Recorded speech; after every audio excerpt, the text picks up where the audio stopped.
ਤੁਹਾਡਾ ਸਾਰਿਆਂ ਦਾ ਅੱਜ ਦੇ ਇਸ ਵੈਬਿਨਾਰ ਦੇ ਵਿੱਚ ਹਾਰਦਿਕ ਸਵਾਗਤ ਹੈ।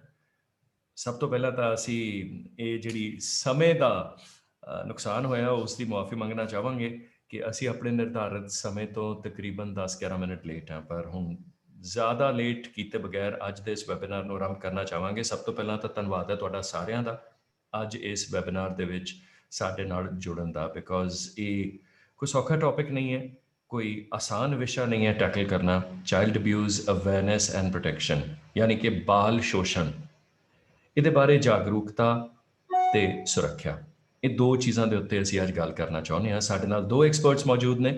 ਪੰਜਾਬ ਪੁਲਿਸ ਤੋਂ ਸਾਡੇ ਨਾਲ ਏਡੀਸੀਪੀ ਕ੍ਰਾਈਮ ਲੁਧਿਆਣਾ ਸ਼੍ਰੀਮਤੀ ਰੁਪਿੰਦਰ ਕੌਰ ਭੱਟੀ ਜੀ ਨੇ, ਐਂਡ ਸੇਜ ਐਡਵਾਈਸ ਤੋਂ ਸਾਡੇ ਨਾਲ senior chief counsellor Pallavi Khanna ji ਨੇ। ਗੱਲਬਾਤ ਦਾ ਸਿਲਸਿਲਾ ਵਧਾਉਣ ਤੋਂ ਪਹਿਲਾਂ ਥੋੜੀ ਜਿਹੀ ਭੂਮਿਕਾ ਬਣਨੀ ਦੋ ਚੀਜ਼ਾਂ ਬਾਰੇ ਜ਼ਰੂਰੀ ਹੈ। ਸਭ ਤੋਂ ਪਹਿਲਾਂ ਤਾਂ ਕਿਉਂ ਅਸੀਂ ਇਸ ਬਾਰੇ ਗੱਲ ਕਰਨਾ ਚਾਹੁੰਦੇ ਹਾਂ। ਆંકੜੇ ਅਕਸਰ ਸੌਖੇ ਨਹੀਂ ਹੁੰਦੇ ਲੰਘਾਉਣੇ, ਖਾਸ ਕਰ ਜਦੋਂ ਮੈਂ ਤੁਹਾਨੂੰ ਇਹ ਗੱਲ ਕਹਾਂ ਸਭ ਤੋਂ ਪਹਿਲਾਂ ਕਿ ਅੱਜ 109 ਕੇਸਿਸ ਪ੍ਰਤੀ ਦਿਨ ਦੀ ਇੱਕ ਔਸਤ ਹੈ। ਪੰਜਾਬ ਦੇ ਵਿੱਚ ਨਹੀਂ, ਹਿੰਦੁਸਤਾਨ ਦੇ ਵਿੱਚ 109 ਕੇਸਿਸ ਪ੍ਰਤੀ ਦਿਨ ਦੀ ਔਸਤ ਹੈ ਬਾਲ ਸ਼ੋਸ਼ਣ ਦੇ ਕੇਸਿਸ ਦੀ। ਯਾਨੀ ਕਿ ਜੇ ਅਸੀਂ 1 ਘੰਟਾ ਇਸ ਵੈਬਿਨਾਰ ਦੇ ਵਿੱਚ ਇਸ ਵਿਸ਼ੇ ਤੇ ਗੱਲ ਕਰਾਂਗੇ, ਉਨੀ ਦੇਰ ਨੂੰ 5 ਬੱਚਿਆਂ ਦੇ ਨਾਲ ਸ਼ੋਸ਼ਣ ਹੋ ਚੁੱਕਿਆ ਹੋਵੇਗਾ। ਇਸ ਸਟੈਟਿਸਟਿਕ ਨੂੰ ਹਜ਼ਮ ਕਰਨ ਲਈ, ਇਹਨੂੰ ਡਾਈਜੈਸਟ ਕਰਨ ਲਈ ਮੈਨੂੰ ਵੀ ਬਹੁਤ ਸਮਾਂ ਲੱਗਾ ਔਰ ਸ਼ਾਇਦ ਤੁਹਾਨੂੰ ਵੀ ਲੱਗੇਗਾ। ਬਾਲ ਅਵਸਥਾ, ਬਚਪਨ ਸਾਨੂੰ ਸਾਰਿਆਂ ਨੂੰ ਆਪਣਾ ਬਹੁਤ ਚੰਗੀ ਤਰ੍ਹਾਂ ਯਾਦ ਹੈ, ਬਹੁਤ ਅਜ਼ੀਜ਼ ਵੀ ਹੈ। ਉਦੋਂ ਸਾਡੇ ਜ਼ਿਹਨ ਦੇ ਉੱਤੇ ਉਲੀਕੀਆਂ ਗਈਆਂ ਗੱਲਾਂ, ਯਾਦਾਂ, ਇਨਸੀਡੈਂਟਸ, ਹਾਦਸੇ, ਚੰਗੇ ਮਾੜੇ, ਉਹ ਸਾਰੀ ਉਮਰ ਸਾਡੇ ਨਾਲ ਰਹਿੰਦੇ ਨੇ ਤੇ ਸਾਡੇ ਕਿਰਦਾਰ ਨੂੰ, ਸਾਡੀ ਸ਼ਖਸੀਅਤ ਨੂੰ ਉਹ ਮੋਲਡ ਵੀ ਕਰਦੇ ਨੇ, ਇੰਪੈਕਟ ਵੀ ਕਰਦੇ ਨੇ ਤੇ ਸ਼ਾਇਦ ਜ਼ਿੰਦਗੀ ਭਰ ਜੋ ਅਸੀਂ ਫੈਸਲੇ ਲੈਂਦੇ ਹਾਂ ਉਹ ਉਸ ਚਾਈਲਡਹੁੱਡ ਤੇ, ਉਸ ਬਾਲ ਅਵਸਥਾ ਦੇ ਉੱਤੇ ਨਿਰਭਰ ਕਰਦੇ ਨੇ। ਉੱਥੋਂ ਹੀ ਉਹਨਾਂ ਦੀ ਉਪਜ, ਉਹਨਾਂ ਦਾ ਜਨਮ ਹੁੰਦਾ ਹੈ। ਸੋ ਅੱਜ ਅਸੀਂ ਚਾਈਲਡ ਅਬਿਊਜ਼ ਬਾਰੇ ਗੱਲ ਕਰਾਂਗੇ, ਜਿਹਦੇ ਵਿੱਚ ਅਕਸਰ ਇਹ ਇੱਕ ਬੜੀ ਵੱਡੀ ਭਾਵਨਾ ਲੋਕਾਂ ਦੇ ਵਿੱਚ ਧਾਰਨਾ ਬਣੀ ਹੋਈ ਹੈ ਕਿ ਕੁੜੀਆਂ ਦੇ ਨਾਲ ਜ਼ਿਆਦਾ ਸ਼ੋਸ਼ਣ ਹੁੰਦਾ ਹੈ। ਆંકੜਾ ਇੱਕ ਹੋਰ ਦੇ ਦਿਆਂ, 8 ਤੋਂ 31% ਜੇ ਕੁੜੀਆਂ ਦੇ ਨਾਲ ਹੁੰਦਾ ਹੈ ਤਾਂ 3 ਤੋਂ 17% ਮੁੰਡਿਆਂ ਨਾਲ ਵੀ ਹੁੰਦਾ ਹੈ। ਸੋ ਇਹ ਇੱਕ ਐਸੀ ਪ੍ਰੋਬਲਮ ਹੈ ਜੋ ਕਿਸੇ ਵੀ ਸਟੇਜ ਤੇ, ਕਿਸੇ ਵੀ ਉਮਰ ਦੇ ਬੱਚੇ ਦੇ ਨਾਲ ਹੋ ਸਕਦੀ ਹੈ, ਔਰ ਇਸ ਮੰਦਭਾਗੀ ਗੱਲ ਨੂੰ ਰੋਕਣਾ ਔਰ ਆਪਣੇ ਸਮਾਜ ਨੂੰ, ਇੱਕ ਚੰਗੇ ਸਮਾਜ ਨੂੰ ਸਿਰਜਣ ਦਾ ਜਿਹੜਾ ਇੱਕ ਨੀਂਹ ਪੱਥਰ ਹੈ, ਉਹ ਰੱਖਿਆ ਜਾਂਦਾ ਦੋ ਚੀਜ਼ਾਂ ਤੇ। ਪਹਿਲਾ, ਸਾਡੇ ਬੱਚਿਆਂ ਦੀ ਰੱਖਿਆ ਹੋਵੇ ਤੇ ਦੂਸਰਾ, ਸਾਡੇ ਬਜ਼ੁਰਗਾਂ ਦੀ ਸੰਭਾਲ ਹੋਵੇ। ਬਜ਼ੁਰਗਾਂ ਬਾਰੇ ਅਸੀਂ ਗੱਲ ਪਿਛਲੇ ਵੈਬਿਨਾਰ ਦੇ ਵਿੱਚ ਕੀਤੀ ਸੀ ਤੇ ਅੱਜ ਅਸੀਂ ਇਸ ਵਿਸ਼ੇ ਤੇ ਗੱਲ ਕਰਾਂਗੇ। ਸਭ ਤੋਂ ਪਹਿਲਾਂ ਮੈਂ ਗੱਲ ਕਰਨਾ ਚਾਹਾਂਗਾ ਡਾਕਟਰ ਪੱਲਵੀ ਖੰਨਾ ਜੀ ਨਾਲ। ਬਾਅਦ ਵਿੱਚ ਪਹਿਲਾਂ ਮੈਂ ਰੁਪਿੰਦਰ ਕੌਰ ਜੀ ਵੱਲ ਜਾਣਾ ਚਾਹਾਂਗਾ, ਜੋ ਸਾਡੇ ਅੱਜ ਦੇ ਪੰਜਾਬ ਪੁਲਿਸ ਵੱਲੋਂ ਸਪੋਕਸਪਰਸਨ ਨੇ, ਤੇ ਇਹਨਾਂ ਬਾਰੇ ਥੋੜੀ ਜਿਹੀ ਜਾਣਕਾਰੀ ਤੁਹਾਨੂੰ ਮੈਂ ਪਹਿਲਾਂ ਦਿਆਂ। ਇਹਨਾਂ ਨੇ ਬਹੁਤ ਸਾਰੇ ਵੈਲਫੇਅਰ ਪ੍ਰੋਜੈਕਟਸ ਦੇ ਵਿੱਚ ਕੰਮ ਕੀਤਾ ਹੈ, ਨਾ ਸਿਰਫ ਕ੍ਰਾਈਮ, ਸਾਈਬਰ ਕ੍ਰਾਈਮ, ਜਿਸ ਦੇ ਵਿੱਚ ਇਹਨਾਂ ਨੇ ਕਈ ਨਵੇਂ ਪ੍ਰੋਜੈਕਟਸ ਨੂੰ ਹੈਡ ਕੀਤਾ ਹੈ, ਫੋਰੈਂਸਿਕ ਦੀ ਫੀਲਡ ਵਿੱਚ ਬਹੁਤ ਕੰਮ ਕੀਤਾ ਹੈ ਤੇ ਬਤੌਰ ਐਸਪੀ ਲੁਧਿਆਣਾ ਇਹਨਾਂ ਨੇ ਵੱਖਰੇ ਵੱਖਰੇ ਅਹੁਦਿਆਂ ਤੇ ਪਿਛਲੇ 3-4 ਸਾਲਾਂ 'ਚ ਬਹੁਤ ਸ਼ਲਾਘਾਪੂਰਨ ਕੰਮ ਕੀਤਾ। ਤੇ ਮੈਂ ਜਿਸ ਚੀਜ਼ ਨਾਲ ਸਭ ਤੋਂ ਜ਼ਿਆਦਾ ਮੁਤਾਸਰ ਹੋਇਆ ਇਹਨਾਂ ਦੀ ਡਿਟੇਲਸ ਪੜ੍ਹ ਕੇ, ਉਹ ਇਹ ਹੈ ਕਿ ਪਿਛਲੇ ਨਵੰਬਰ 2020 ਤੋਂ ਜਦੋਂ ਅਸੀਂ ਪੈਂਡੈਮਿਕ ਕਰਕੇ ਲਾਕਡਾਊਨ ਦੇ ਸ਼ਿਕਾਰ ਹੋਏ ਹਾਂ, ਉਦੋਂ ਇਹਨਾਂ ਨੇ ਕੁਝ ਬਹੁਤ ਚੰਗੇ ਕਦਮ ਚੁੱਕੇ ਨੇ, ਜਿਹਦੇ ਲਈ ਆਈ ਵੁੱਡ ਸੇ ਇਹਨਾਂ ਦੇ ਨਾਲ ਨਾਲ ਅਸੀਂ ਪੂਰੀ ਪੰਜਾਬ ਪੁਲਿਸ ਦੀ ਜਿਹੜੀ ਕਮਿਊਨਿਟੀ ਅਫੇਅਰਸ ਦਾ ਮਹਿਕਮਾ ਹੈ, ਸ਼੍ਰੀਮਤੀ ਗੁਰਪ੍ਰੀਤ ਦਿਓ ਜੀ ਨੂੰ ਵੀ ਅਸੀਂ ਇਸ ਲਈ ਉਹਨਾਂ ਦੀ ਵੀ ਸ਼ਲਾਘਾ ਕਰਾਂਗੇ, ਨਾਲ ਦੇ ਨਾਲ DGP Dinkar Gupta ji the we, because ਉਹਨਾਂ ਦੀ ਲੀਡਰਸ਼ਿਪ ਹੇਠ ਇਹ ਕੁਝ ਬਹੁਤ ਸੋਹਣੇ ਕੰਮ ਹੋਏ ਨੇ, ਜਿਵੇਂ ਕਿ ਜਾਗਰੂਕਤਾ ਮੁਹਿੰਮ ਜਿਹੜੀ ਇੱਕ ਸਾਈਬਰ ਸੁਰੱਖਿਆ ਦੀ ਇਹਨਾਂ ਨੇ ਲਾਂਚ ਕੀਤੀ ਸੀ, ਉਸ ਦੇ ਵਿੱਚ ਵੀ ਇਹਨਾਂ ਨੇ ਲੀਡ ਲਈ, ਉਹਨੂੰ ਕਨਸੈਪਚੁਅਲਾਈਜ਼ ਕੀਤਾ, ਉਹਨੂੰ ਡਿਜ਼ਾਈਨ ਕੀਤਾ, ਉਹਨੂੰ ਐਗਜ਼ੀਕਿਊਟ ਕੀਤਾ, ਐਂਡ ਕਮਿਊਨਿਟੀ ਅਫੇਅਰਸ ਡਿਵੀਜ਼ਨ ਦਾ ਇਹ ਉਪਰਾਲਾ ਸੀ। ਉਸ ਤੋਂ ਬਾਅਦ ਵਿਹੜਾ ਧੀਆਂ ਦਾ ਜਿਹੜਾ ਦਸੰਬਰ 25 'ਚ ਇਹਨਾਂ ਨੇ ਲਾਂਚ ਕੀਤਾ, ਇਸ ਪ੍ਰੋਗਰਾਮ ਬਾਰੇ ਪੜ੍ਹ ਕੇ ਮੈਨੂੰ ਬਹੁਤ ਅੱਛਾ ਲੱਗਾ, ਬਿਕੋਜ਼ ਛੋਟੇ ਛੋਟੇ ਬੱਚੇ, ਕੁੜੀਆਂ ਖਾਸ ਕਰ, ਉਹਨਾਂ ਦਿਹਾੜੀ ਮਜ਼ਦੂਰਾਂ ਦੀਆਂ ਜੋ ਇਹਨਾਂ ਨੂੰ ਕੱਲਿਆਂ ਛੱਡ ਕੇ ਕੰਮ ਤੇ ਜਾਂਦੇ ਨੇ, ਉਹਨਾਂ ਦੀ ਰਾਖੀ, ਉਹਨਾਂ ਦੇ ਨਾਲ ਜਿੰਨੀਆਂ ਮੰਦਭਾਗੀਆਂ ਘਟਨਾਵਾਂ ਅਸੀਂ ਅਖਬਾਰਾਂ ਦੇ ਵਿੱਚ ਪੜ੍ਹਦੇ ਰਹਿੰਦੇ ਹਾਂ, ਉਹਨਾਂ ਦੀ ਪ੍ਰੋਟੈਕਸ਼ਨ ਲਈ ਲੁਧਿਆਣਾ ਦੇ ਵਿੱਚ ਇਹ ਇੱਕ ਉਪਰਾਲਾ ਇਹਨਾਂ ਨੇ ਸ਼ੁਰੂ ਕੀਤਾ with an NGO No Do Good Foundation, and together they have done some wonderful work. ਸੋ ਐਸੇ ਕੰਮਾਂ ਦੇ ਨਾਲ along with ਗੁੰਮਸ਼ੁਦਾ ਨੂੰ ਲੱਭਣ ਲਈ ਗੁੰਮਸ਼ੁਦਾ ਐਪ, ਉਸ ਤੋਂ ਬਾਅਦ ਵਹੀਕਲਸ ਨੂੰ ਟਰੈਕ ਕਰਨ ਲਈ ਇਹਨਾਂ ਨੇ ਵਹੀਕਲ ਫਾਈਂਡਰ ਐਪ ਦੇ ਉੱਤੇ ਕੰਮ ਕੀਤਾ। ਸੋ we have a very experienced, talented police official here who's been appreciated for her work। ਤੇ ਅੱਜ ਅਸੀਂ ਸਭ ਤੋਂ ਪਹਿਲਾਂ ਇਹਨਾਂ ਨੂੰ ਹੀ ਗੱਲ ਕਰਨ ਲਈ ਕਵਾਂਗੇ ਕਿ ਸਾਨੂੰ ਜਾਣੂ ਕਰਾਓ ਕਿ ਅੱਜ ਸਾਡੇ ਬੱਚੇ ਜੋ ਕਦੀ ਪਾਰਕਾਂ ਦੇ ਵਿੱਚ ਖੇਡਣ ਜਾਂਦੇ ਨੇ, ਜਾਂ ਜਿਵੇਂ ਤੁਸੀਂ ਵੀਕਰ ਇਕਨੋਮਿਕ ਸਟ੍ਰਾਟਾ ਦੀ ਗੱਲ ਕਰੀਏ, ਉਹਨਾਂ ਦੇ ਬੱਚੇ who are exposed, who are vulnerable to abuse। ਇਹਦੇ ਬਾਰੇ ਪੁਲਿਸ ਵੱਲੋਂ ਕੀ ਉਪਰਾਲੇ ਕੀਤੇ ਜਾ ਰਹੇ ਨੇ, ਕਿਸ ਤਰ੍ਹਾਂ ਇਸ ਪ੍ਰੋਬਲਮ ਨੂੰ ਤੁਸੀਂ ਸਮਾਜ ਦੇ ਵਿੱਚੋਂ ਰੂਟ ਆਊਟ ਕਰਨ ਲਈ ਆਪਣਾ ਯੋਗਦਾਨ ਪਾ ਰਹੇ ਹੋ, please tell us. So over to you, ADCP crime Ludhiana, Shrimati Rupinder Kaur Bhatti ji. Thank you, Indrajit ji. Thank you for inviting me to this webinar and giving me this opportunity. Thank you to Pallavi ma'am also. ਅਸੀਂ ਥੋੜਾ ਜਿਹਾ brief ਪਹਿਲਾਂ ਜਿਵੇਂ discuss ਕਰਿਆ, ਅੱਜ ਦਾ ਜਿਹੜਾ ਆਪਣਾ webinar ਹੈ child abuse awareness and protection, police ਦੇ ਪੁਆਇੰਟ ਆਫ ਵਿਊ ਤੋਂ ਮੈਂ ਜੋ ਅਸੀਂ ਲਾਜ਼ ਨੂੰ ਇੰਪਲੀਮੈਂਟ ਕਰਦੇ ਹਾਂ, ਜੋ ਇਨਫੋਰਸਮੈਂਟ ਕਰਦੇ ਹਾਂ, ਮੈਂ ਉਹਦੇ ਤੇ ਗੱਲ ਕਰਾਂਗੀ, ਔਰ ਸ਼ਾਇਦ ਪੱਲਵੀ ਮੈਮ ਉਸ ਤੋਂ ਬਾਅਦ ਜੋ ਸਾਈਕੋਲੋਜੀਕਲ ਐਸਪੈਕਟਸ ਨੇ ਉਹਨਾਂ ਦੇ ਉੱਪਰ ਤੁਹਾਡੇ ਨਾਲ ਵਧੇਰੇ ਜਾਣਕਾਰੀ ਸਾਂਝੀ ਕਰਨਗੇ। I have one PPT, if Indrajit ji, the voice can put on the PPT, please.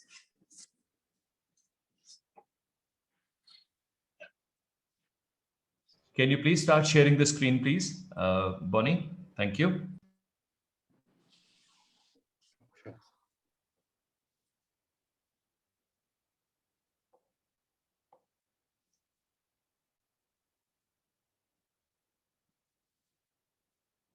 Yeah.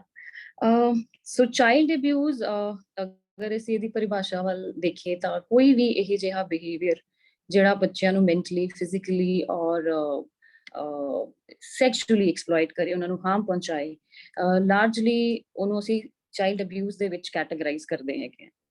ਇਹਨੂੰ ਮੈਂ ਕੁਝ ਬ੍ਰੌਡਲੀ ਡਿਫਾਈਨ ਕੀਤਾ ਹੈ ਟਾਈਪਸ ਦੇ ਵਿੱਚ। Next slide. Which are sexual abuse, child labor. Next slide, please.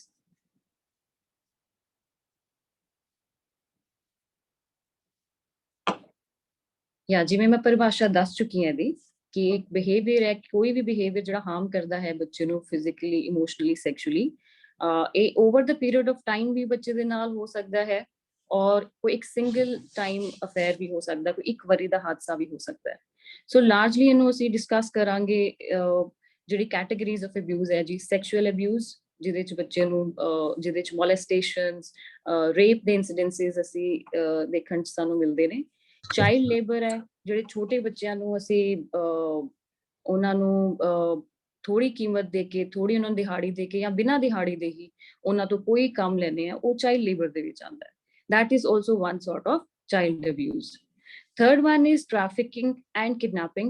एक abuse है ਜਿਹੜਾ which leads to another abuse, which is ਚਾਹੇ ਉਹਨਾਂ ਨੂੰ prostitution ਵਾਸਤੇ ਉਹਨਾਂ ਨੂੰ traffic ਕੀਤਾ ਜਾਂਦਾ ਹੈ, ਚਾਹੇ ਉਹਨਾਂ ਤੋਂ labor ਕਰਵਾਉਣ ਵਾਸਤੇ, ਜਾਂ ਚਾਹੇ ਉਹਨਾਂ ਨੂੰ slavery ਹੈ, ਜਾਂ ਚਾਹੇ ਕਿਸੇ ਹੋਰ exploitation ਦੇ ਮੰਤਵ ਦੇ ਨਾਲ ਜਿਹੜਾ ਇਹ trafficking ਜਾਂ kidnapping ਕੀਤੀ ਜਾਂਦੀ ਹੈ। This is also one of the child abuses.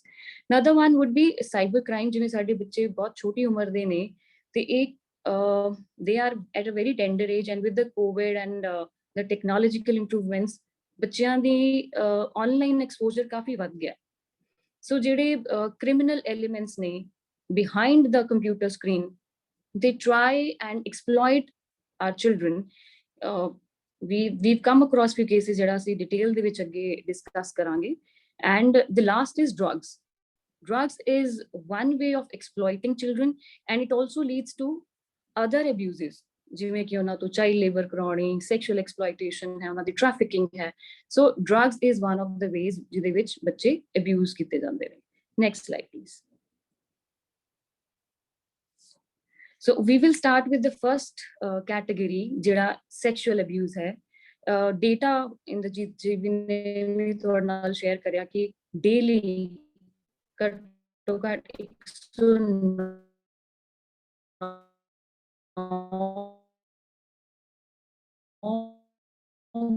ਬੱਚੇ daily ਹੀ sexually abused ਹੋ ਰਹੇ ਨੇ, which is a big data and very reasons। And as a police officer, abuse 40 ਉਮਰ ਦੇ ਵਿੱਚ ਸਮਝ ਨਹੀਂ ਹੁੰਦੀ ਹੈ ਕਿ ਉਹਨਾਂ ਦੇ ਨਾਲ ਕੌਣ ਕੀ ਕਰ ਰਿਹਾ ਹੈ, ਔਰ ਇਸ ਚੀਜ਼ ਨੂੰ ਐਕਸਪ੍ਰੈਸ ਕਰਨਾ ਵੀ ਉਹਨਾਂ ਵਾਸਤੇ ਬਿਕੋਜ਼ ਆਫ ਦੇ ਟੈਂਡਰ ਏਜ ਇਟਸ ਡਿਫਿਕਲਟ।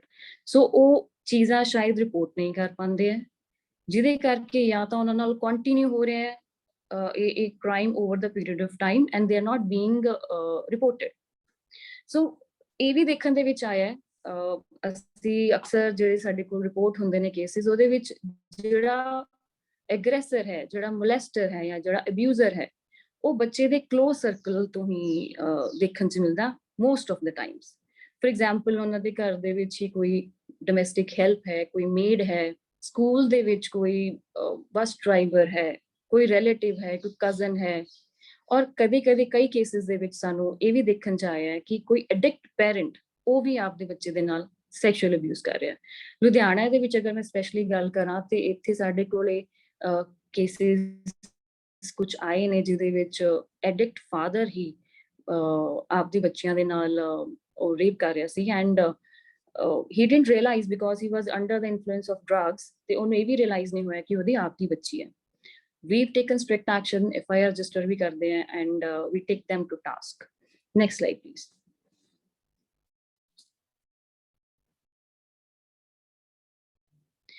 ਇਸ ਸੈਕਸ਼ੂਅਲ ਅਬਿਊਜ਼ ਵਾਸਤੇ ਗਵਰਨਮੈਂਟ ਵੱਲੋਂ ਬਹੁਤ ਇੱਕ ਸਟ੍ਰਿਕਟ ਲਾਅ ਬਣਾਇਆ ਗਿਆ ਹੈ ਜਿਸ ਨੂੰ ਅਸੀਂ ਪੌਕਸੋ ਐਕਟ ਕਹਿੰਦੇ ਹਾਂ, protection of children from sexual offences act. ਇਸ ਐਕਟ ਨੂੰ ਇਹਦੇ ਵਿੱਚ ਡਿਫਾਈਨ ਕੀਤਾ ਗਿਆ ਹੈ ਕਿ ਬੱਚਾ ਕੌਣ ਹੈ। Anybody who is under the age of 18 is a child, ਔਰ ਇਹ ਬਹੁਤ ਹੀ ਜੈਂਡਰ ਨਿਊਟਰਲ ਹੈ।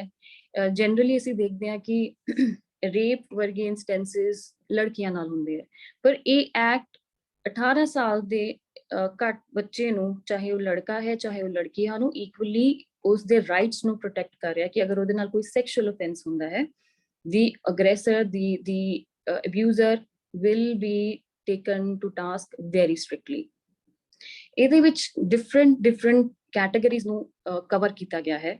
ਸੈਕਸ਼ੂਅਲ ਅਸੌਲਟ, ਚਾਹੇ ਉਹ ਪੈਨੀਟ੍ਰੇਟਿਵ ਸੈਕਸ਼ੂਅਲ ਅਸੌਲਟ ਹੈ ਜਿਹਦੇ ਵਿੱਚ ਕੋਈ ਵੀ ਅਗਰ ਅਬਿਊਜ਼ਰ ਆਪਦਾ ਕੋਈ ਵੀ ਬੋਡੀ ਪਾਰਟ ਬੱਚੇ ਦੇ ਕਿਸੇ ਵੀ ਬੋਡੀ ਪਾਰਟਸ ਇਨਸਰਟ ਕਰਦਾ ਹੈ ਤਾਂ ਅਸੀਂ ਪੈਨੀਟ੍ਰੇਟਿਵ ਦੀ ਕੈਟਾਗਰੀ 'ਚ ਕਰਦੇ ਹਾਂ। ਇਹਦੇ ਵਿੱਚ ਕੁਝ ਕੈਟਾਗਰੀਜ਼ ਐਗਰੇਵੇਟਿਡ ਸੈਕਸ਼ੂਅਲ ਅਸੌਲਟ ਦੇ ਵਿੱਚ ਆਉਂਦੇ ਨੇ, ਜਿਵੇਂ ਕਿ ਜੇ ਕੋਈ ਪਰਸਨ ਆਫ ਟਰਸਟ ਹੈ, ਫॉर एग्जांपल ਕੋਈ ਟੀਚਰ ਹੈ, ਫॉर एग्जांपल ਕੋਈ ਪੁਲਿਸ ਆਫਿਸਰ ਹੀ ਹੈ, ਫॉर एग्जांपल ਕੋਈ ਉਹਦਾ ਬੌਸ ਹੈ, ਜਿਹਦੇ ਵਿੱਚ ਜਿਹੜੀ ਉਹ ਸਿਚੁਏਸ਼ਨ ਹੈ ਜਿੱਥੇ ਬੱਚਾ ਉਸ ਪਰਸਨ ਤੇ ਟਰਸਟ ਕਰਦਾ ਹੈ, ਪਰ ਉਹ ਟਰਸਟ ਦਾ ਮਿਸ ਯੂਜ਼ ਕਰਕੇ ਉਹ ਪਰਸਨ ਉਹਨੂੰ ਅਬਿਊਜ਼ ਕਰਦਾ ਹੈ। that is a category of aggravated sexual assault. Sexual harassment is a little milder version, but it is again an offense, ਜਿਹਦੇ ਵਿੱਚ ਕੋਈ ਬੱਚੇ ਨੂੰ ਹੱਗ ਕਰਦਾ ਹੈ, ਕਿਸੇ ਨੂੰ ਕਿਸ ਕਰਦਾ ਹੈ, ਸੈਕਸ਼ੂਅਲ ਨੇਚਰ ਦਾ ਟੱਚ ਕਰਦਾ ਹੈ, that is also covered in POCSO Act. In addition to this, ਅਗਰ ਕਿਸੇ ਵੀ ਬੱਚੇ ਦੀ ਕੋਈ ਪੋਰਨੋਗ੍ਰਾਫੀ ਪਰਪਸ ਵਾਸਤੇ ਕੋਈ ਵੀਡੀਓ ਬਣਾਉਂਦਾ ਹੈ ਜਾਂ ਉਹਨੂੰ ਯੂਜ਼ ਕਰਦਾ ਹੈ ਜਾਂ ਉਹਦੀ ਕੋਈ ਡਿਪਿਕਸ਼ਨ ਕਰਦਾ ਹੈ, that is also very very seriously taken to task under this POCSO Act. This act is very strict because ਜੋ ਜਨਰਲ ਸਾਡਾ ਭਾਰਤ ਦਾ ਕਾਨੂੰਨ ਹੈ ਉਹ ਕ੍ਰਿਮੀਨਲ ਨੂੰ ਇੱਕ ਉਹਦਾ ਰਾਈਟ ਦਿੰਦਾ ਹੈ ਕਿ ਜਦ ਤੱਕ ਉਹ ਟ੍ਰਾਇਲ ਦੇ ਵਿੱਚ ਉਹਨੂੰ ਗਿਲਟੀ ਡਿਕਲੇਅਰ ਨਹੀਂ ਕੀਤਾ ਜਾਂਦਾ ਉਦੋਂ ਤੱਕ ਉਹ ਇਨੋਸੈਂਟ ਹੈ। ਬਟ ਇਹਦੇ ਉਲਟ ਪੌਕਸੋ ਐਕਟ ਬਿਕੋਜ਼ ਇਹ ਬੱਚਿਆਂ ਦੇ ਅਗੇਂਸਟ ਸੈਕਸ਼ੂਅਲ ਅਫੈਂਸਿਸ ਦੇ ਕਾਰਨ ਬੁੱਕ ਕਰਨ ਲਈ ਬਣਾਇਆ ਗਿਆ, ਇਸ ਦਾ ਪ੍ਰਿੰਸੀਪਲ ਹੀ ਹੈ ਕਿ ਕ੍ਰਿਮੀਨਲ ਨੂੰ ਗਿਲਟੀ ਕੰਸੀਡਰ ਕੀਤਾ ਜਾਂਦਾ ਹੈ ਟਿਲ ਹੀ ਇਜ਼ ਪ੍ਰੂਵਨ ਇਨ।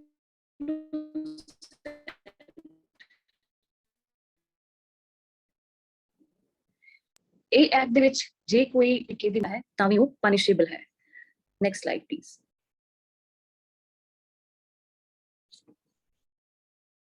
ਇੱਥੇ ਮੈਂ ਇਹ ਦੱਸਣਾ ਜ਼ਰੂਰ ਚਾਹਾਂਗੀ ਕਿ ਇਸ ਪੋਕਸੋ ਐਕਟ ਨੂੰ ਇੰਪਲੀਮੈਂਟ ਕਰਨ ਲਈ ਹਰ ਇੱਕ ਡਿਸਟ੍ਰਿਕਟ ਦੇ ਵਿੱਚ ਸਪੈਸ਼ਲ ਜੁਵੇਨਾਈਲ ਪੁਲਿਸ ਯੂਨਿਟਸ ਬਣੇ ਹਨ, ਜਿਹੜੀ ਸ਼ਾਇਦ ਇਹ ਮੈਨੂੰ ਇੰਪੋਰਟੈਂਟ ਸੀ ਲੋਕਾਂ ਦੇ ਧਿਆਨ ਦੇ ਵਿੱਚ ਲਿਆਉਣਾ, ਕਿਉਂਕਿ ਜਨਰਲੀ ਲੋਕਾਂ ਨੂੰ ਨਹੀਂ ਪਤਾ ਹੈ।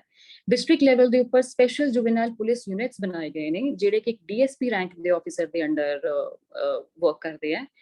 ਔਰ ਇਹ ਯੂਨਿਟ ਦੇ ਅੰਡਰ ਹਰ ਇੱਕ ਥਾਣੇ ਦੇ ਵਿੱਚ ਇੱਕ ਚਾਈਲਡ ਵੈਲਫੇਅਰ ਆਫੀਸਰ ਅਪਾਇੰਟ ਕੀਤਾ ਗਿਆ ਹੈ। ਇਸ ਆਫੀਸਰ ਦੀ ਡਿਊਟੀ ਰਹਿੰਦੀ ਹੈ ਕਿ ਉਸਦੇ ਥਾਣੇ ਦੀ ਹੱਦ ਦੇ ਵਿੱਚ ਕੋਈ ਵੀ ਅਗਰ ਇਦਾਂ ਦਾ ਪੋਕਸੋ ਰਿਲੇਟਡ ਕੋਈ ਕ੍ਰਾਈਮ ਰਿਪੋਰਟ ਕੀਤਾ ਜਾਂਦਾ ਹੈ, ਤਾਂ ਇਹ ਆਫੀਸਰ ਜਿਹੜੀਆਂ ਪੋਕਸੋ ਦੀਆਂ ਗਾਈਡਲਾਈਨਸ ਨੇ ਉਹਨਾਂ ਦੇ ਅਕੋਰਡਿੰਗਲੀ ਪ੍ਰੋਸੀਡ ਕਰਕੇ ਸਾਰੀ ਦੀ ਸਾਰੀ ਕਾਰਵਾਈ ਅਮਲ ਦੇ ਵਿੱਚ ਲਿਆਏਗਾ, ਔਰ ਬੱਚੇ ਨੂੰ ਜਿਹੜੀ ਉਸ ਟਾਈਮ ਤੇ ਉਹਨੂੰ ਰੀਹੈਬਿਲਿਟੇਸ਼ਨ ਦੀ, ਉਹਦੀ ਕੇਅਰ ਦੀ ਜ਼ਰੂਰਤ ਹੈ, ਰਿਕੁਆਇਰਮੈਂਟ ਹੈ, ਇਨ ਐਸੋਸੀਏਸ਼ਨ ਵਿਦ ਸਿਵਲ ਕਾਊਂਟਰਪਾਰਟਸ, ਉਹ ਬੱਚੇ ਨੂੰ ਪ੍ਰੋਵਾਈਡ ਕੀਤੀ ਜਾਏਗੀ। ਮੈਂ ਇੱਥੇ ਵੀ ਦੱਸਣਾ ਚਾਹਾਂਗੀ ਕਿ ਪੰਜਾਬ ਦੇ ਵਿੱਚ ਇਸ ਉਪਰਾਲੇ ਨੂੰ ਇੱਕ ਹੋਰ ਬਿਹਤਰ ਤਰੀਕੇ ਨਾਲ ਇੰਪਲੀਮੈਂਟ ਕਰਨ ਵਾਸਤੇ ਹਰ ਇੱਕ ਥਾਣੇ ਦੇ ਵਿੱਚ ਪੰਜਾਬ ਪੁਲਿਸ ਮਹਿਲਾ ਮਿੱਤਰ ਅਪਾਇੰਟ ਕਰੇ ਗਏ ਨੇ। ਇਹ ਲੇਡੀ ਪੁਲਿਸ ਆਫੀਸ਼ੀਅਲਸ ਨੇ।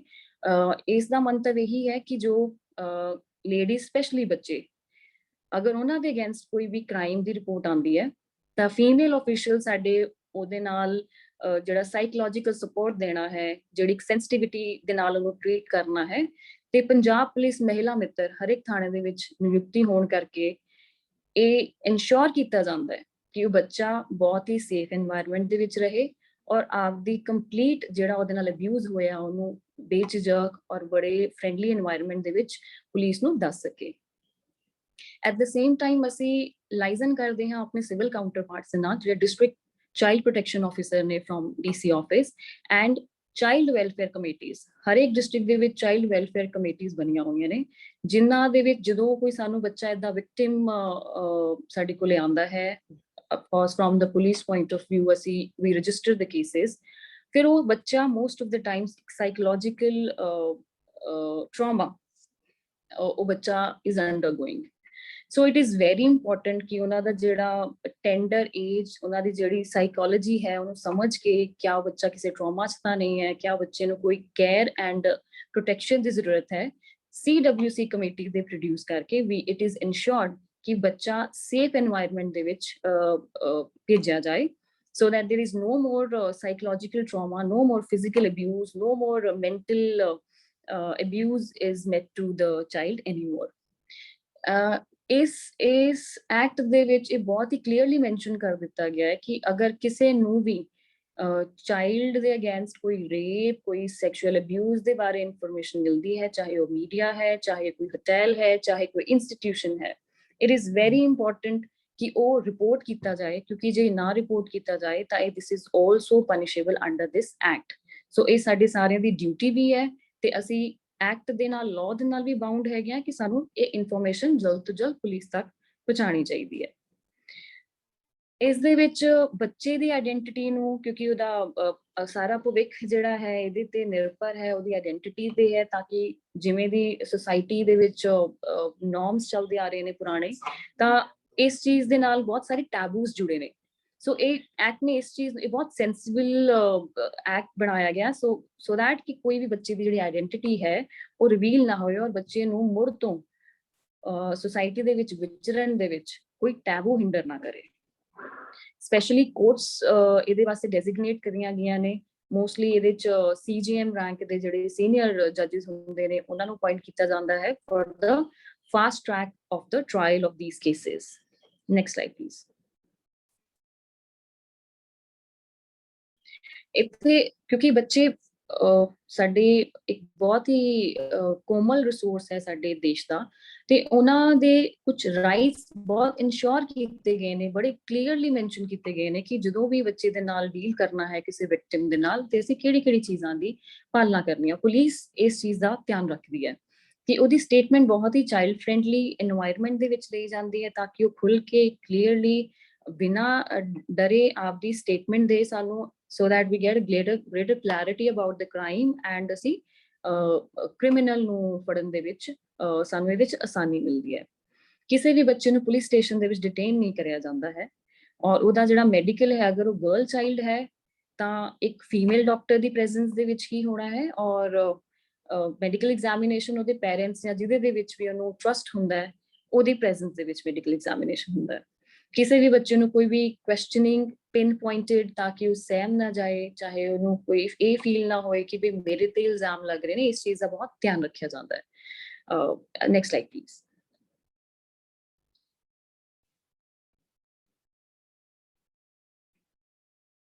Next slide. सैक्चुअल अब्यूज बहुत ही बड़ा और बहुत ही डिटेल च डिस्कस करने वाला टॉपिक है। I done it very briefly because साडे कोल टाइम थोड़ा है and I want to touch upon all the abuses. The next one is the child labour. Census दी अगर असी देखिए तो अबाउट 10 मिलियन साडे जड़े ने चिल्ड्रन ने जड़े 5 to 14 ईयर्स दी एज दे विच बाल मजदूरी कर रहे हैं, which is a big number।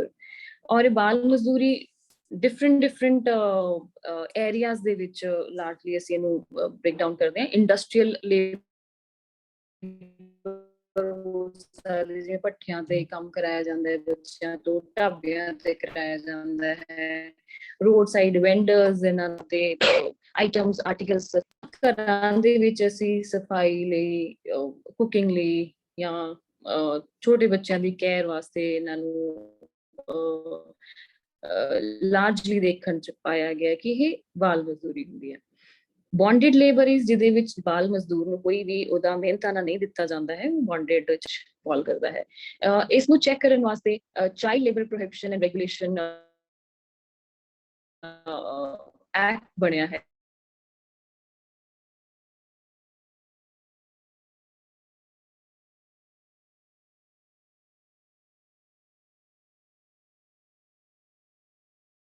है ਜਿਹਦੇ ਵਿੱਚ 14 ਸਾਲ ਤੋਂ ਘੱਟ ਕਿਸੇ ਵੀ ਬੱਚੇ ਨੂੰ is an offense। ਕਿਸੇ certain industry ਕਿਸੇ ਵੀ hazardous risk ਵਾਲੀ occupation ਦੇ ਵਿੱਚ ਇਹ ਕਿਸੇ ਵੀ ਬੱਚੇ ਨੂੰ ਅਸੀਂ ਐਜ਼ ਅ ਲੇਬਰ ਯੂਜ਼ ਨਹੀਂ ਕਰ ਸਕਦੇ। ਸੋ ਜਿਹੜਾ 14 ਸਾਲ ਤੱਕ ਦੇ ਵੀ ਆਮ ਦੇਖਣ ਚ ਆਉਂਦਾ ਹੈ ਕਿ ਲੋਕੀ ਇਹਨਾਂ ਨੂੰ ਬੱਚਿਆਂ ਨੂੰ ਆਪਣੇ ਘਰ ਦੇ ਵਿੱਚ ਹੈਲਪ ਵਾਸਤੇ ਯੂਜ਼ ਕਰ ਲੈਂਦੇ, ਉਹ ਸਾਨੂੰ ਐਕਟ ਤਾਂ ਪਨਿਸ਼ ਕਰਦਾ ਹੀ ਇਸ ਚੀਜ਼ ਨੂੰ। ਸਾਨੂੰ as a good hearted citizen ਸਾਨੂੰ ਕਿਸੇ ਵੀ ਬੱਚੇ ਨੂੰ ਜਿੱਥੇ ਉਹਦੀ ਉਮਰ ਪੜ੍ਹਨ ਲਿਖਣ ਦੀ ਹੈ, ਜਿੱਥੇ ਉਹਦੀ ਉਮਰ ਹੈ ਕਿ ਉਹ ਆਪਦਾ ਭਵਿੱਖ ਨਿਖਾਰਨ ਦੇ ਵਿੱਚ, ਔਰ ਉਹ ਐਸਪੀਰੇਸ਼ਨਸ, ਕਿਉਂਕਿ ਇਹੀ ਏਜ ਹੁੰਦੀ ਹੈ ਕਿ ਬੱਚੇ ਨੇ ਐਸਪਾਇਰ ਕਰਨਾ ਹੁੰਦਾ ਕਿ ਮੈਂ ਡਾਕਟਰ ਬਣਾ, ਮੈਂ ਇੰਜੀਨੀਅਰ ਬਣਾ। ਜੇ ਉਹ ਇਸ ਏਜ ਦੇ ਵਿੱਚ ਆਪਦੀ ਰੋਜ਼ੀ ਰੋਟੀ ਕਮਾਉਣ ਦੇ ਹੀ ਥਾਟ ਪ੍ਰੋਸੈਸ ਚ ਆਕਿਊਪਾਈਡ ਰਹੇਗਾ ਤੇ ਉਹ ਬੱਚਾ ਕਦੇ ਵੀ ਆਪਦੀ ਲਾਈਫ ਨੂੰ ਅਗਾਂਹ ਵਧਾਉਣ ਲਈ ਉਹਦੀ ਜਿਹੜੀ ਐਸਪੀਰੇਸ਼ਨਸ ਜੋ ਅਸੀਂ ਚਾਹੁੰਦੇ ਹਾਂ ਕਿ ਸਾਡਾ ਦੇਸ਼ ਦਾ ਬੱਚਾ ਭਵਿੱਖ ਵਿੱਚ ਬਹੁਤ ਵਧੀਆ ਕਰੇ, ਤੇ ਇਹ ਸਾਰੀਆਂ ਚੀਜ਼ਾਂ ਨੂੰ ਅਸੀਂ ਕਿਤੇ ਨਾ ਕਿਤੇ ਉਸ ਬੱਚੇ ਨਾਲ ਅਨਿਆਏ ਕਰਦੇ ਹਾਂ ਜੇ ਉਹਨੂੰ ਅਸੀਂ ਆਪਣੇ ਘਰਾਂ ਦੇ ਵਿੱਚ 14 ਸਾਲ ਤੋਂ ਛੋਟੇ ਬੱਚਿਆਂ ਨੂੰ ਮਾਈਨਰ ਆਕਿਊਪੇਸ਼ਨਸ ਵਾਸਤੇ ਵੀ ਅਸੀਂ ਉਹਨੂੰ ਹਾਇਰ ਕਰਦੇ ਹੈਗੇ ਆ। ਇਹਦੀ ਇੰਪਲੀਮੈਂਟੇਸ਼ਨ ਵਾਸਤੇ ਡਿਸਟ੍ਰਿਕਟ ਲੈਵਲ ਦੇ ਉੱਪਰ ਸਪੈਸ਼ਲ ਟਾਸਕ ਫੋਰਸਿਸ ਬਣੀਆਂ ਹੋਈਆਂ ਨੇ, ਜਿਹਦੇ ਵਿੱਚ ਲੇਬਰ ਡਿਪਾਰਟਮੈਂਟ ਔਰ ਪੁਲਿਸ ਦੀਆਂ ਟੀਮਸ ਔਨ ਇਨਫੋਰਮੇਸ਼ਨ ਬੇਸਿਸ ਅਸੀਂ ਰੇਡ ਕੰਡਕਟ ਕਰਦੇ ਹਾਂ, ਜਿੱਥੇ ਜੇ ਕਿਸੇ ਬੱਚਿਆਂ ਨੂੰ ਲੇਬਰ ਵਾਸਤੇ ਯੂਜ਼ ਕੀਤਾ ਜਾ ਰਿਹਾ ਤਾਂ ਵੀ ਰੈਸਕਿਊ ਦੋਜ਼ ਚਿਲਡਰਨ ਐਂਡ ਉਹਨਾਂ ਨੂੰ ਅਗੇਨ ਵੀ ਟਰਾਈ ਐਂਡ ਰੀਹੈਬਿਲਿਟੇਟ them। ਇਹਦੇ ਵਿੱਚ ਮੈਂ ਇਹ ਵੀ ਕਹਿਣਾ ਚਾਹਾਂਗੀ, ਦੇਖਣ ਚ ਆਇਆ ਕਿ ਬਹੁਤ ਵਾਰ ਪੇਰੈਂਟਸ ਜਿਹੜੇ ਬੱਚਿਆਂ ਨੇ, ਕਿਉਂਕਿ ਗਰੀਬੀ ਹੈ ਉਹਨਾਂ ਲਈ, ਤਾਂ ਉਹਨਾਂ ਨੂੰ ਦੇ ਅਗਰੀ ਟੂ ਦਿਸ ਕਿ ਠੀਕ ਹੈ ਸਾਡੇ ਬੱਚੇ ਕੰਮ ਕਰ ਰਹੇ ਹੋਣ। ਸੋ ਉੱਥੇ ਥੋੜਾ ਜਿਹਾ ਸਾਨੂੰ ਉਹਨੂੰ ਰੀਹੈਬਿਲਿਟੇਟ ਕਰਨ ਦੇ ਵਿੱਚ we do find it is little challenging, because ਕੁਝ ਸਮੇਂ ਬਾਅਦ ਦੇਖਿਆ ਜਾਂਦਾ ਕਿ ਬੱਚੇ ਫਿਰ ਮੁੜ ਤੋਂ ਕਿਸੇ ਨਾ ਕਿਸੇ ਤਰ੍ਹਾਂ ਦੀ ਬਾਲ ਮਜ਼ਦੂਰੀ ਦੇ ਵਿੱਚ ਚਲੇ ਜਾਂਦੇ ਨੇ।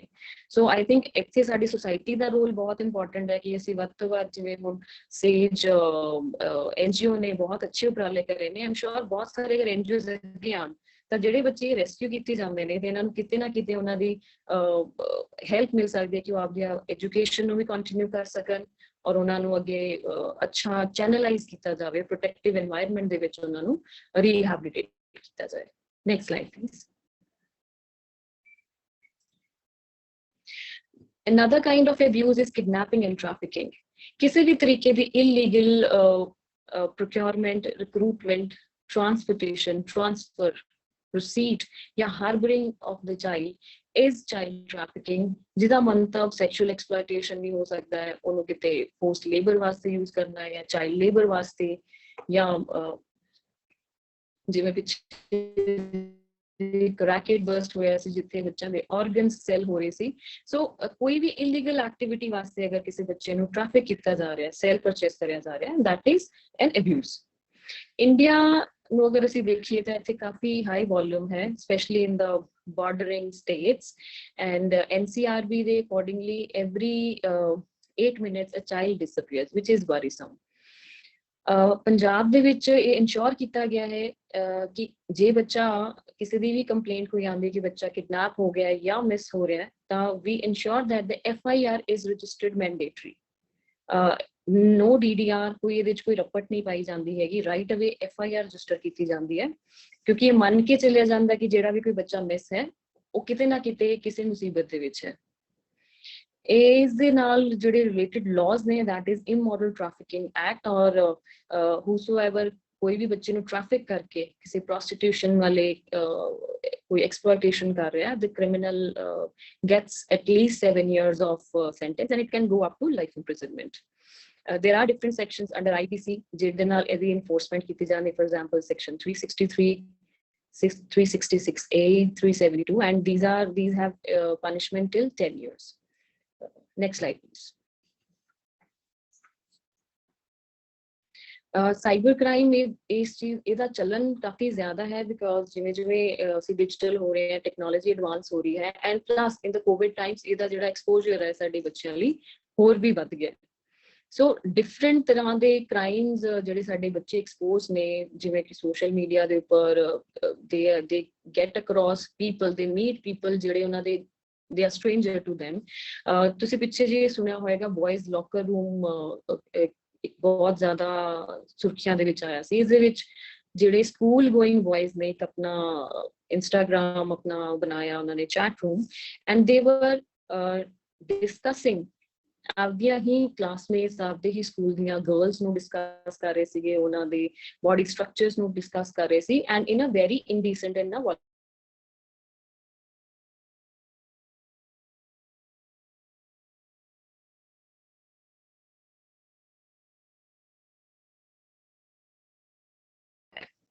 ਹਨੀ ਟ੍ਰੈਪਿੰਗ ਦੇ ਕੇਸਿਸ ਬਹੁਤ ਦੇਖਣ ਦੇ ਵਿੱਚ ਆ ਰਹੇ ਨੇ, ਜਿਹਦੇ ਵਿੱਚ ਬੱਚਾ ਆਪਦੇ ਉਹਨੂੰ ਲੱਗਦਾ ਹੈ ਕਿ ਮੈਂ ਕਿਸੇ ਲੜਕੀ ਦੇ ਨਾਲ ਚੈਟ ਕਰ ਰਿਹਾ ਹਾਂ, you never know who is on the other side, ਔਰ ਉਹਨੂੰ ਲਿਓਰ ਕੀਤਾ ਜਾਂਦਾ ਹੈ।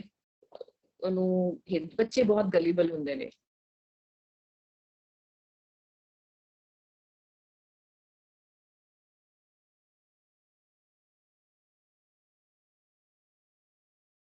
ਤੋਂ ਬਾਅਦ ਉਹਨੂੰ ਬਲੈਕਮੇਲ ਕੀਤਾ ਜਾਂਦਾ ਹੈ। ਸੋ ਇਹ ਜਿਵੇਂ ਪੋਰਨੋਗ੍ਰਾਫੀ ਦਾ ਹੋ ਗਿਆ, ਬਿਕਾਜ਼ ਬੱਚੇ ਗਲੀਬਲ ਨੇ, ਦੇ ਡੋਂਟ ਅੰਡਰਸਟੈਂਡ ਇਹਦੀ ਰੈਪਰਕਸ਼ਨਸ ਕੀ ਨੇ, ਸੋ ਦੇ fall trap into these kind of cyber crimes.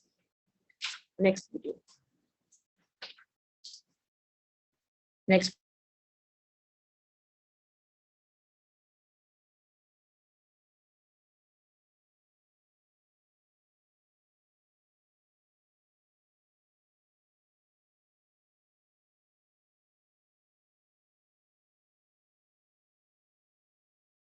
Location ਜਾਂ ਪਰਸਨਲ ਡਿਟੇਲ ਕਿਸੇ ਵੀ ਅਣਜਾਣ ਦੇ ਨਾਲ ਨਾ ਸ਼ੇਅਰ ਕੀਤੀ ਜਾਵੇ, ਔਰ ਜੇਕਰ ਜਾਣਕਾਰ ਨੂੰ ਵੀ ਦੇਣੀ ਤਾਂ ਬਹੁਤ bare minimum need base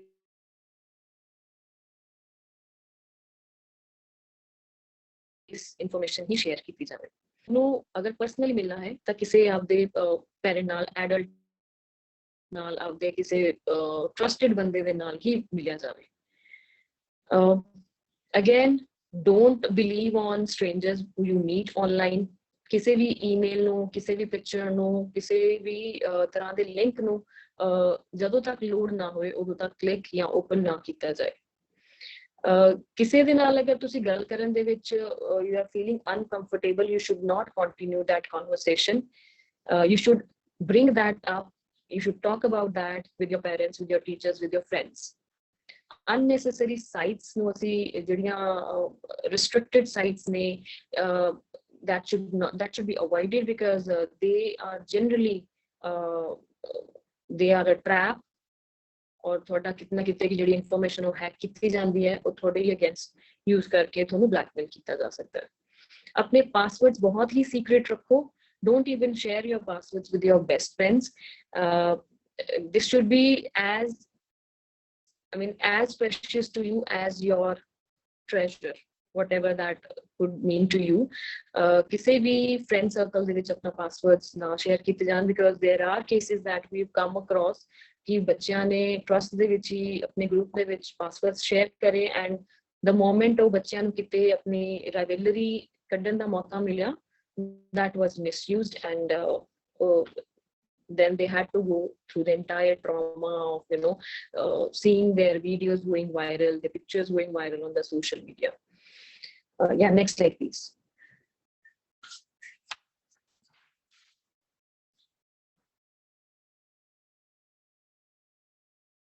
Next slide. Drugs is another abuse that ਜਿਹੜੇ ਅੱਜ ਕੱਲ ਸਾਡੇ ਬੱਚਿਆਂ ਦੇ ਵਿੱਚ ਰੁਝਾਨ ਵੀ ਵੱਧ ਰਿਹਾ ਹੈ, ਔਰ ਇਹ ਬਾਕੀ ਅਬਿਊਜ਼ਸ ਨੂੰ ਵੀ ਪਰਪੈਚੁਏਟ ਕਰਦਾ ਹੈ। ਜਿਹਨੂੰ ਚਿੱਟਾ, ਹੈਰੋਇਨ, ਜਿਹੜੇ ਟੈਬਲੇਟਸ ਨੇ, ਸਪਾਜ਼ਮੋ, ਪ੍ਰੋਕਸੀਵਨ 2 ਇੰਜੈਕਸ਼ਨਸ ਜਿਹੜੇ ਲਗਾਉਂਦੇ ਨੇ, ਇਹਨਾਂ ਦਾ ਰੁਝਾਨ ਦੇਖਣ ਦੇ ਵਿੱਚ ਆਇਆ ਹੈ। ਜਿਹੜੇ ਕੁਝ ਗਰੀਬੀ ਵਾਲੇ ਤਬਕੇ ਤੋਂ ਬੱਚੇ ਨੇ, ਉਹਨਾਂ ਦੇ ਵਿੱਚ ਜ਼ਿਆਦਾ ਕਰਕੇ ਸਾਨੂੰ ਜਿਹੜੇ ਜਿਵੇਂ ਵਾਈਟਨਰ ਦਾ ਇਸਤੇਮਾਲ ਕਰਨਾ, ਐਲਕੋਹਲ ਦਾ ਇਸਤੇਮਾਲ, ਟੋਬੈਕੋ ਹੈ, ਔਰ ਜਿਹੜੇ ਈਜ਼ੀਲੀ ਅਵੇਲੇਬਲ ਡਰੱਗਸ ਨੇ, ਉਹਨਾਂ ਦਾ ਰੁਝਾਨ ਜ਼ਿਆਦਾ ਦੇਖਣ ਦੇ ਵਿੱਚ ਮਿਲਦਾ ਹੈ। ਮੈਂ ਇੱਥੇ ਲਾਅ ਪੁਆਇੰਟ ਆਫ ਵਿਊ ਤੋਂ ਇਹ ਦੱਸਣਾ ਚਾਹਾਂਗੀ ਕਿ ਜਿਹੜਾ NDPS ਐਕਟ ਹੈ, ਉਹਦੇ ਵਿੱਚ consumption of drugs is also punishable. ਪਰ ਜੇਕਰ ਕੋਈ ਕੰਜ਼ਿਊਮਰ ਜਿਹੜਾ ਵਲੰਟੀਅਰ ਕਰਦਾ ਹੈ ਕਿ ਮੈਂ ਇਸ ਡਰੱਗਸ ਦੇ ਚੁੰਗਲ ਚੋਂ ਨਿਕਲਣਾ ਚਾਹੁੰਦਾ, ਮੈਨੂੰ ਹੈਲਪ ਕੀਤੀ ਜਾਏ, ਮੈਨੂੰ ਰੀਹੈਬਿਲਿਟੇਟ ਕਰਿਆ ਜਾਏ, ਤਾਂ ਉਹਨੂੰ ਡਰੱਗ ਡੀ ਐਡਿਕਸ਼ਨ ਸੈਂਟਰਸ ਦੇ ਵਿੱਚ ਭੇਜ ਕੇ ਟ੍ਰਾਇਲ ਦੇ ਵਿੱਚ ਉਹਨੂੰ ਇਹ ਬੈਨੀਫਿਟ, ਉਹਨੂੰ ਇਮਿਊਨਿਟੀ ਦਿੱਤੀ ਜਾ ਸਕਦੀ ਹੈ ਕਿ ਉਹਨੂੰ ਪ੍ਰੋਸੀਕਿਊਟ ਨਾ ਕੀਤਾ ਜਾਏ, ਪ੍ਰੋਵਾਈਡਡ ਉਹ ਆਪਦਾ de addiction and rehab centre ਦਾ ਜਿਹੜਾ ਗਾਈਡਲਾਈਨਸ ਨੇ, ਜਿਹੜਾ ਉਹਦਾ ਕੋਰਸ ਹੈ, ਉਹ ਕੰਪਲੀਟ ਕਰੇ।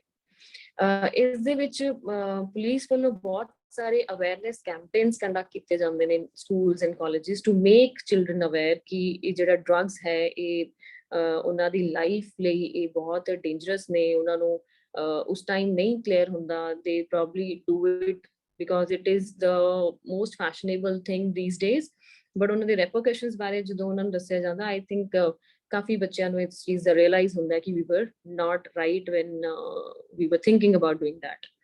ਔਰ ਇਹਦੇ ਵਿੱਚ ਡਿਸਟ੍ਰਿਕਟ ਦੇ ਵਿੱਚ ਸਪੈਸ਼ਲੀ ਇਹ ਕਰਿਆ ਜਾਂਦਾ ਕਿ ਸਕੂਲ ਕਾਲਜਿਸ ਦੇ ਆਸ-ਪਾਸ ਜਿਹੜੇ CCTV ਫੁਟੇਜਸ ਨੇ, ਉਹਨਾਂ ਨੂੰ ਰੈਂਡਮ ਚੈੱਕ ਕਰਿਆ ਜਾਂਦਾ ਕਿ there is nobody around the area, loitering around the area, ਕਿ ਕੋਈ ਬੱਚਿਆਂ ਨੂੰ ਲਿਓਰ ਕਰਕੇ ਉਹਨਾਂ ਨੂੰ ਡਰੱਗ ਸੈਲ ਕਰੇ।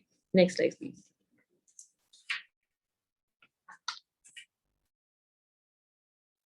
ਪੰਜਾਬ ਪੁਲਿਸ ਨੇ ਬਹੁਤ ਹੀ ਇਨੀਸ਼ੀਏਟਿਵਸ, ਅੱਛੇ ਇਨੀਸ਼ੀਏਟਿਵਸ, ਇਨੋਵੇਟਿਵ ਇਨੀਸ਼ੀਏਟਿਵਸ ਕਰੇ ਨੇ ਟੂ ਹੈਲਪ ਆਵਰ ਚਿਲਡਰਨ। ਇਸ ਨੂੰ ਇਹਦਾ ਇੱਕ ਸਟਰਕਚਰ ਸਾਡਾ ਜਿਹੜਾ ਹੈ ਕਮਿਊਨਿਟੀ ਅਫੇਅਰਸ ਡਿਵੀਜ਼ਨ ਦਾ ਪੰਜਾਬ ਪੁਲਿਸ ਦਾ ADGP ਰੈਂਕ ਦੇ ਆਫਿਸਰ ਵੱਲੋਂ ਹੈਡ ਕਰਿਆ ਜਾਂਦਾ ਹੈ। ਕਰੰਟਲੀ ਮੈਡਮ ਗੁਰਪ੍ਰੀਤ ਕੌਰ ਦਿਓ ADGP CAD ਨੇ, ਐਂਡ ਉਹਨਾਂ ਦੀ ਅੰਡਰ ਹਰ ਸੁਪਰਵਿਜ਼ਨ ਬਹੁਤ ਸਾਰੇ ਨਵੇਂ ਇਨੀਸ਼ੀਏਟਿਵਸ ਲਏ ਗਏ ਨੇ। Every district has a CAW and C cell, that is crime against women and children cell, ਔਰ ਇਹ DSP ਰੈਂਕ ਦੇ ਆਫਿਸਰ ਦੇ ਅੰਡਰ ਸੁਪਰਵਾਈਜ਼ ਹੁੰਦਾ ਹੈ, ਜਿੱਥੇ ਕੋਈ ਵੀ ਕੰਪਲੇਂਟ ਬੱਚਿਆਂ ਔਰ ਔਰਤਾਂ ਦੇ ਖਿਲਾਫ ਜਾਂ ਉਹਨਾਂ ਦੇ ਵੱਲੋਂ ਦਿੱਤੀ ਜਾਂਦੀ ਹੈ, ਉਹਨੂੰ ਇਨਕੁਆਇਰ ਕਰਿਆ ਜਾਂਦਾ ਹੈ। ਪੰਜਾਬ ਪੁਲਿਸ ਮਹਿਲਾ ਮਿੱਤਰ ਮੈਂ ਆਲਰੇਡੀ ਐਕਸਪਲੇਨ ਕਰ ਚੁੱਕੀ ਹਾਂ, ਤਾਂ ਕਿ ਸਾਡੇ ਜਿਹੜੇ ਪੁਲਿਸ ਸਟੇਸ਼ਨਸ ਨੇ, they are more friendly to women and children. ਜਿਹੜੇ ਕਿ ਵਲਨਰੇਬਲ ਸੈਕਸ਼ਨਸ ਨੇ, ਉਹਨਾਂ ਨੂੰ ਬੈਟਰ ਕੇਟਰ ਕਰਨ ਵਾਸਤੇ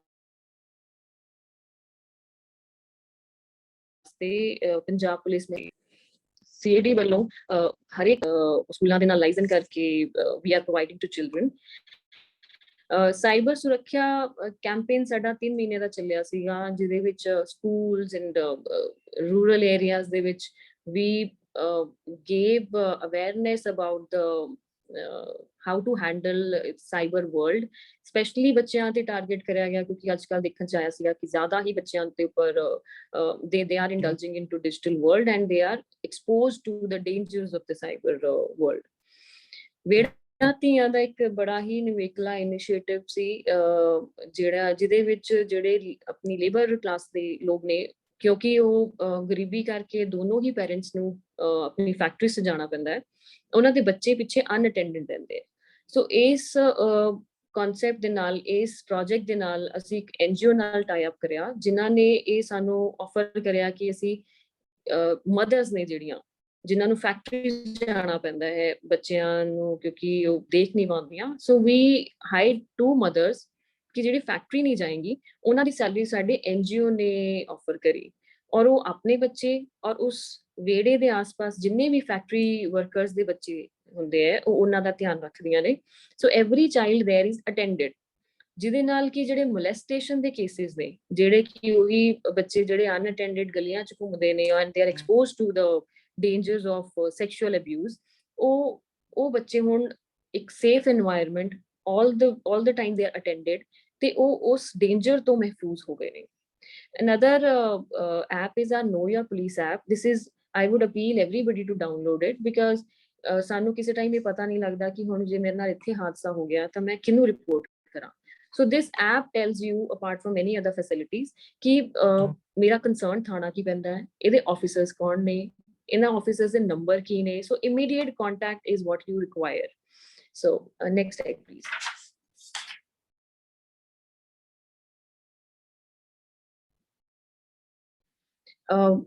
I would appeal ਬੱਚਿਆਂ ਨੂੰ ਕਿ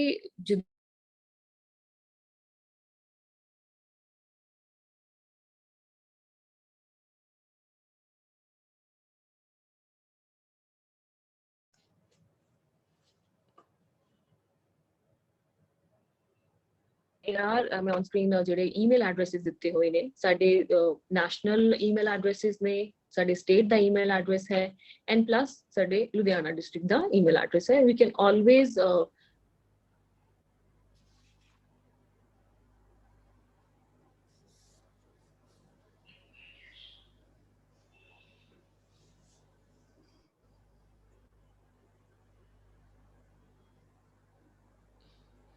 Inderjit ji da and Sage da, they've given me this opportunity. I think I've taken a lot of your time. Over to you, Inderjit ji, and I love to hear Pallavi ma'am speak not at all. I think the kind of information ਜਿਸ ਤਰ੍ਹਾਂ ਦੀ ਜਾਣਕਾਰੀ ਔਰ ਜਿਸ ਤਰੀਕੇ ਤੁਸੀਂ ਸਾਡੇ ਨਾਲ share ਕੀਤੀ ਹੈ, ਸਭ ਤੋਂ ਪਹਿਲੀ ਗੱਲ ਤਾਂ ਇਹ ਹੈ ਕਿ ਅਸੀਂ ਸ਼ਲਾਘਾ ਕਰਨਾ ਚਾਹਾਂਗੇ ਨਾ ਸਿਰਫ police force the, but making sure that the right people are in the right place and they understand ਕਿ ਅਸੀਂ ਕਿਹੋ ਜਿਹੇ ਸੰਵੇਦਨਸ਼ੀਲ ਵਿਸ਼ੇ ਦੇ ਨਾਲ ਇਸ ਵੇਲੇ ਡੀਲ ਕਰ ਰਹੇ ਹਾਂ ਤੇ ਉਹਦੇ ਕਿਹੜੇ ਵੱਖਰੇ ਪਹਿਲੂ ਨੇ। ਇਨਫੈਕਟ ਆਈ ਬਲੀਵ ਪੱਲਵੀ ਵੀ ਥੋੜਾ ਜਿਹਾ ਮੁਸਕਰਾ ਇਸ ਕਰਕੇ ਰਹੇ ਨੇ, ਭਾਵੇਂ ਤੁਸੀਂ ਸਮਾਂ ਜ਼ਿਆਦਾ ਲੈ ਲਿਆ, ਬਟ ਤੁਸੀਂ ਉਹਨਾਂ ਦਾ ਅੱਧੇ ਤੋਂ ਜ਼ਿਆਦਾ ਕੰਮ ਜਿਹੜਾ ਜਾਣਕਾਰੀ ਔਰ ਇੱਕ ਭੂਮਿਕਾ ਬਣਨ ਦਾ ਕੰਮ ਹੈ ਅਬਾਊਟ ਚਾਈਲਡ ਅਬਿਊਜ਼, ਕਿਉਂਕਿ ਮੇਰਾ ਉਹਨਾਂ ਨੂੰ ਪਹਿਲਾ ਸਵਾਲ ਇਹ ਹੋਣਾ ਸੀ what is child abuse, and I think you've answered some of those very basic questions and you've answered them in depth, and we really appreciate ਕਿ ਜੋ ਇਸ ਵੇਲੇ ਉਪਰਾਲੇ ਕੀਤੇ ਜਾ ਰਹੇ ਨੇ ਪੰਜਾਬ ਪੁਲਿਸ ਵੱਲੋਂ, they are not very surface, they are so well researched, in depth, and you're understanding the pulse and the need of the hour. And ਮੈਂ ਉਮੀਦ ਕਰਦਾ ਕਿ ਜਿੱਦਾਂ ਸੇਜ ਔਰ ਪੰਜਾਬ ਪੁਲਿਸ ਦੇ ਵਿਚਕਾਰਲੀ ਇਹ ਸਾਂਝ ਹੈ, ਇਹਦੇ ਨਾਲ ਅਸੀਂ ਜੇ ਹੋਰ ਲੋਕਾਂ ਨੂੰ ਜਾਗਰੂਕ ਕਰ ਸਕੀਏ, ਉਹਨਾਂ ਨੂੰ ਅਵੇਅਰ ਕਰਾ ਸਕੀਏ, and they find the courage and the strength not to silently take the abuse and shield the abuser. ਜੇ ਇਹ ਚੀਜ਼ਾਂ ਘਟ ਜਾਣ ਤਾਂ automatically we'll have a much better society to live in. So Pallavi, I'm going to quickly skip the first question. Pallavi ਜੀ ਬਾਰੇ ਥੋੜਾ ਜਿਹਾ ਦੱਸਦਾ ਹਾਂ। ਇਹ 30 ਵਰੇ ਦਾ ਐਕਸਪੀਰੀਅੰਸ ਰੱਖਦੇ ਨੇ, ਇਸ ਵੇਲੇ ਹੈਪੀਨੈਸ ਦੇ ਵਿੱਚ ਆਪਣੀ PhD ਕਰ ਰਹੇ ਨੇ ਤੇ ਬਤੌਰ ਚੀਫ ਕਾਉਂਸਲਰ ਸੇਜ ਐਡਵਾਈਸ ਦੇ ਨਾਲ ਨੇ, ਤੇ ਆਪਣੇ ਕਈ ਵਰਿਆਂ ਦੇ ਐਕਸਪੀਰੀਅੰਸ ਦੇ ਵਿੱਚ ਇਹਨਾਂ ਨੇ ਚਾਈਲਡ ਅਬਿਊਜ਼ ਵੀ ਦੇਖੀ ਹੈ, ਹੋਰ ਵੀ ਬਹੁਤ ਸਾਰੇ ਵਿਸ਼ੇ ਜਿਹੜੇ ਨੇ ਉਹਨਾਂ ਦੇ ਉੱਤੇ ਕੰਮ ਕੀਤਾ ਹੈ with different stratas of the society, ਬਹੁਤ ਸਾਰੀਆਂ NGOs ਦੇ ਨਾਲ ਵੀ ਕੰਮ ਕੀਤਾ ਹੈ। So she also like the ADCP ਵੀ just spoke to, she is also aware ਕਿ ਗਰਾਊਂਡ ਰਿਐਲਿਟੀਜ਼ ਕੀ ਨੇ। ਤੇ ਮੈਂ ਉਹਨਾਂ ਨੂੰ ਪਹਿਲਾ ਸਵਾਲ ਸਕਿਪ ਕਰਕੇ ਸਿੱਧਾ ਦੂਜੇ ਸਵਾਲ ਤੇ ਜਾਵਾਂਗਾ ਕਿ ਅਸੀਂ ਫਿਜ਼ੀਕਲ ਆਸਪੈਕਟਸ ਔਰ ਬਹੁਤ ਸਾਰੇ ਹੋਰ ਆਸਪੈਕਟਸ ਸਟੱਡੀ ਕੀਤੇ, ਲੇਕਿਨ ਸਕਾਰਸ ਔਨ ਐਨ ਇੰਡੀਵਿਜੂਅਲ ਜਿਹੜੇ ਨੇ ਸਾਈਕੋਲੋਜੀਕਲ ਹੈਲਥ ਦੇ ਉੱਤੇ ਇੱਕ ਬੱਚੇ ਦੇ ਕੀ ਅਸਰ ਪੈਂਦਾ ਹੈ ਤੇ ਕੀ ਇੰਪੈਕਟ ਹੁੰਦਾ ਹੈ ਉਹਦੀ ਇਮੋਸ਼ਨਲ ਡਿਵੈਲਪਮੈਂਟ ਦੇ ਉੱਤੇ, ਕਿਹੋ ਜਿਹੀਆਂ ਮੈਂਟਲ ਇਲਨੈਸਿਸ ਮੈਨੀਫੈਸਟ ਕਰਦੀਆਂ when a child has been abused. Let us start with that, and then maybe we'll like you to elaborate on various forms of abuse and take it forward. Sama sade kol ghat hai, so I'm sorry, but we'll have to request you to be concise. Please. I'll try to do my best. हाँ जी, जरूर। So thank you very much to Rupinder ji, and thank you Inderjeet ji. So I'd like to look at the whole subject of child abuse from the point of view of the child. तो अगर हम देखें तो अगर हम एक परिवार को स्टडी करें, परिवार एक सोसाइटी का सबसे छोटा समूह है और सबसे हर बच्चे की जो सबसे बेसिक रिक्वायरमेंट है वो है सुरक्षा, प्रोटेक्शन। और जो है सबसे बड़ा जो सोर्स है उसकी प्रोटेक्शन का और ट्रस्ट का, वो फैमिली है। तो अगर फैमिली में ही अब्यूज अगर हो तो उसका साइकोलॉजिकल ट्रॉमा और इम्पैक्ट कितना गहरा। बहुत सारे ऐसे बच्चे मैंने अपने काम के द्वारा ऐसे मैं मिली हूँ बच्चों को, परिवारों को, जो इस हादसे से गुजरे हैं। और ये हादसा बहुत ज्यादा खतरनाक, भयंकर और दर्दनाक है, क्योंकि ये एक ना केवल एक एक्सप्लॉइटेशन है बट एक विश्वासघात है। और बच्चा जो है वो सारी उम्र ये ही सोचता रहता है कि मैं विश्वास किस पे करूं। तो ना केवल वो दूसरों पे विश्वास छोड़ देता है, लेकिन उसका अपना आत्मविश्वास भी बिल्कुल कमजोर रहता है सारी उम्र, क्योंकि उसके ऊपर कोई खुद विश्वास भी नहीं कर रहा। जब एक बच्चा अपने घर में खुलासा करता है कि मेरे साथ इस तरह का कोई शोषण हो रहा है, तो आप लोग मानेंगे नहीं, लेकिन मैक्सिमम तो सबसे ज्यादातर जो मैंने देखा है वो ये है कि जो अब्यूजर है वो बहुत एक पावरफुल पोजीशन में है। या तो बच्चा उसके ऊपर निर्भर है अपनी नीड्स पूरी करने के लिए, पैसों के लिए, अपनी एजुकेशन के लिए, हर चीज के लिए। तो फिर जो बच्चा है वो फिर अगर उस पर्सन के खिलाफ, जो अब्यूजर है, एग्रेसर है, उसके खिलाफ अगर कोई बात करता है तो उसको पता है कि इसके बहुत लॉन्ग टर्म कॉन्सिक्वेंसेस होंगे। तो इस डर के मारे जो है बच्चा ये सीक्रेट अपने दिल में रखता है। और मैं आपको बता नहीं सकती कि जो हम ये इतना दर्दनाक और इतना पेनफुल सीक्रेट जब हम अपने दिल में रखते हैं, ये भी साइकोलॉजिकली बहुत बड़ा एक बर्डन है, इमोशनल बर्डन, जो बच्चे सारी उम्र इसको कैरी करते हैं। कभी कभी वो किसी अपने माँ को या दादी को या किसी को बताते भी हैं तो या तो झूठ बोल रहा है। तो बहुत कम केसेस में मैंने देखा है कि पेरेंट्स या जो घर वाले हैं वो इस बात को सीरियसली लेते हैं। तो मैं सिर्फ इस पे स्ट्रेस करना चाहूंगी कि पेरेंट्स के लिए और घर वालों के लिए कि जो बच्चा अगर मैं उस पे भी आऊंगी बाद में कि क्या साइंस है कि पेरेंट्स को कैसे पता चले कि उनके बच्चों के साथ शोषण हो रहा है।